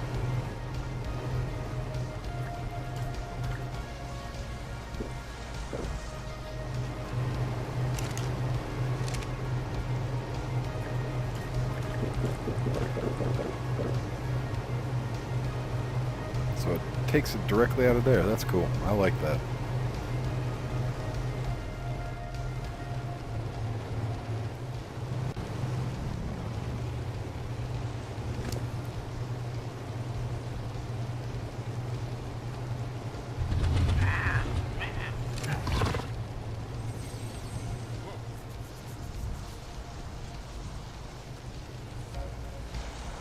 This really reminds me of Conan.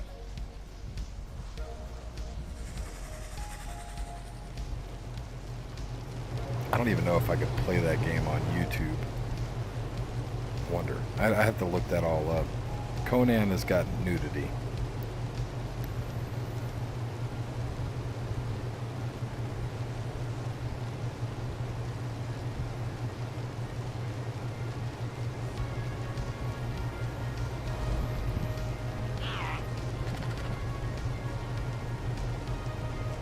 So I would have to be very careful with Conan.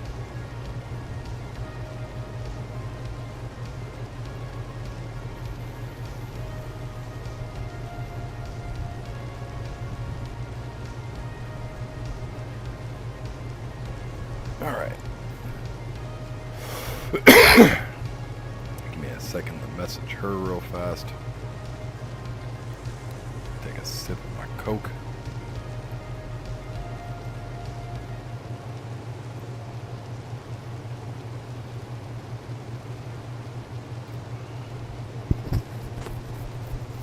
I'm gonna mute this real quick.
All right, guys.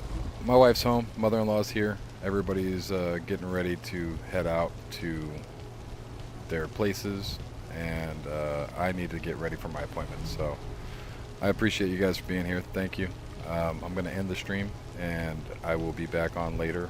I'm not too sure what we're going to be playing, if we're going to be playing Amissa or No Man's Sky. We will figure that out later, though. I appreciate you. Thank you, and goodbye.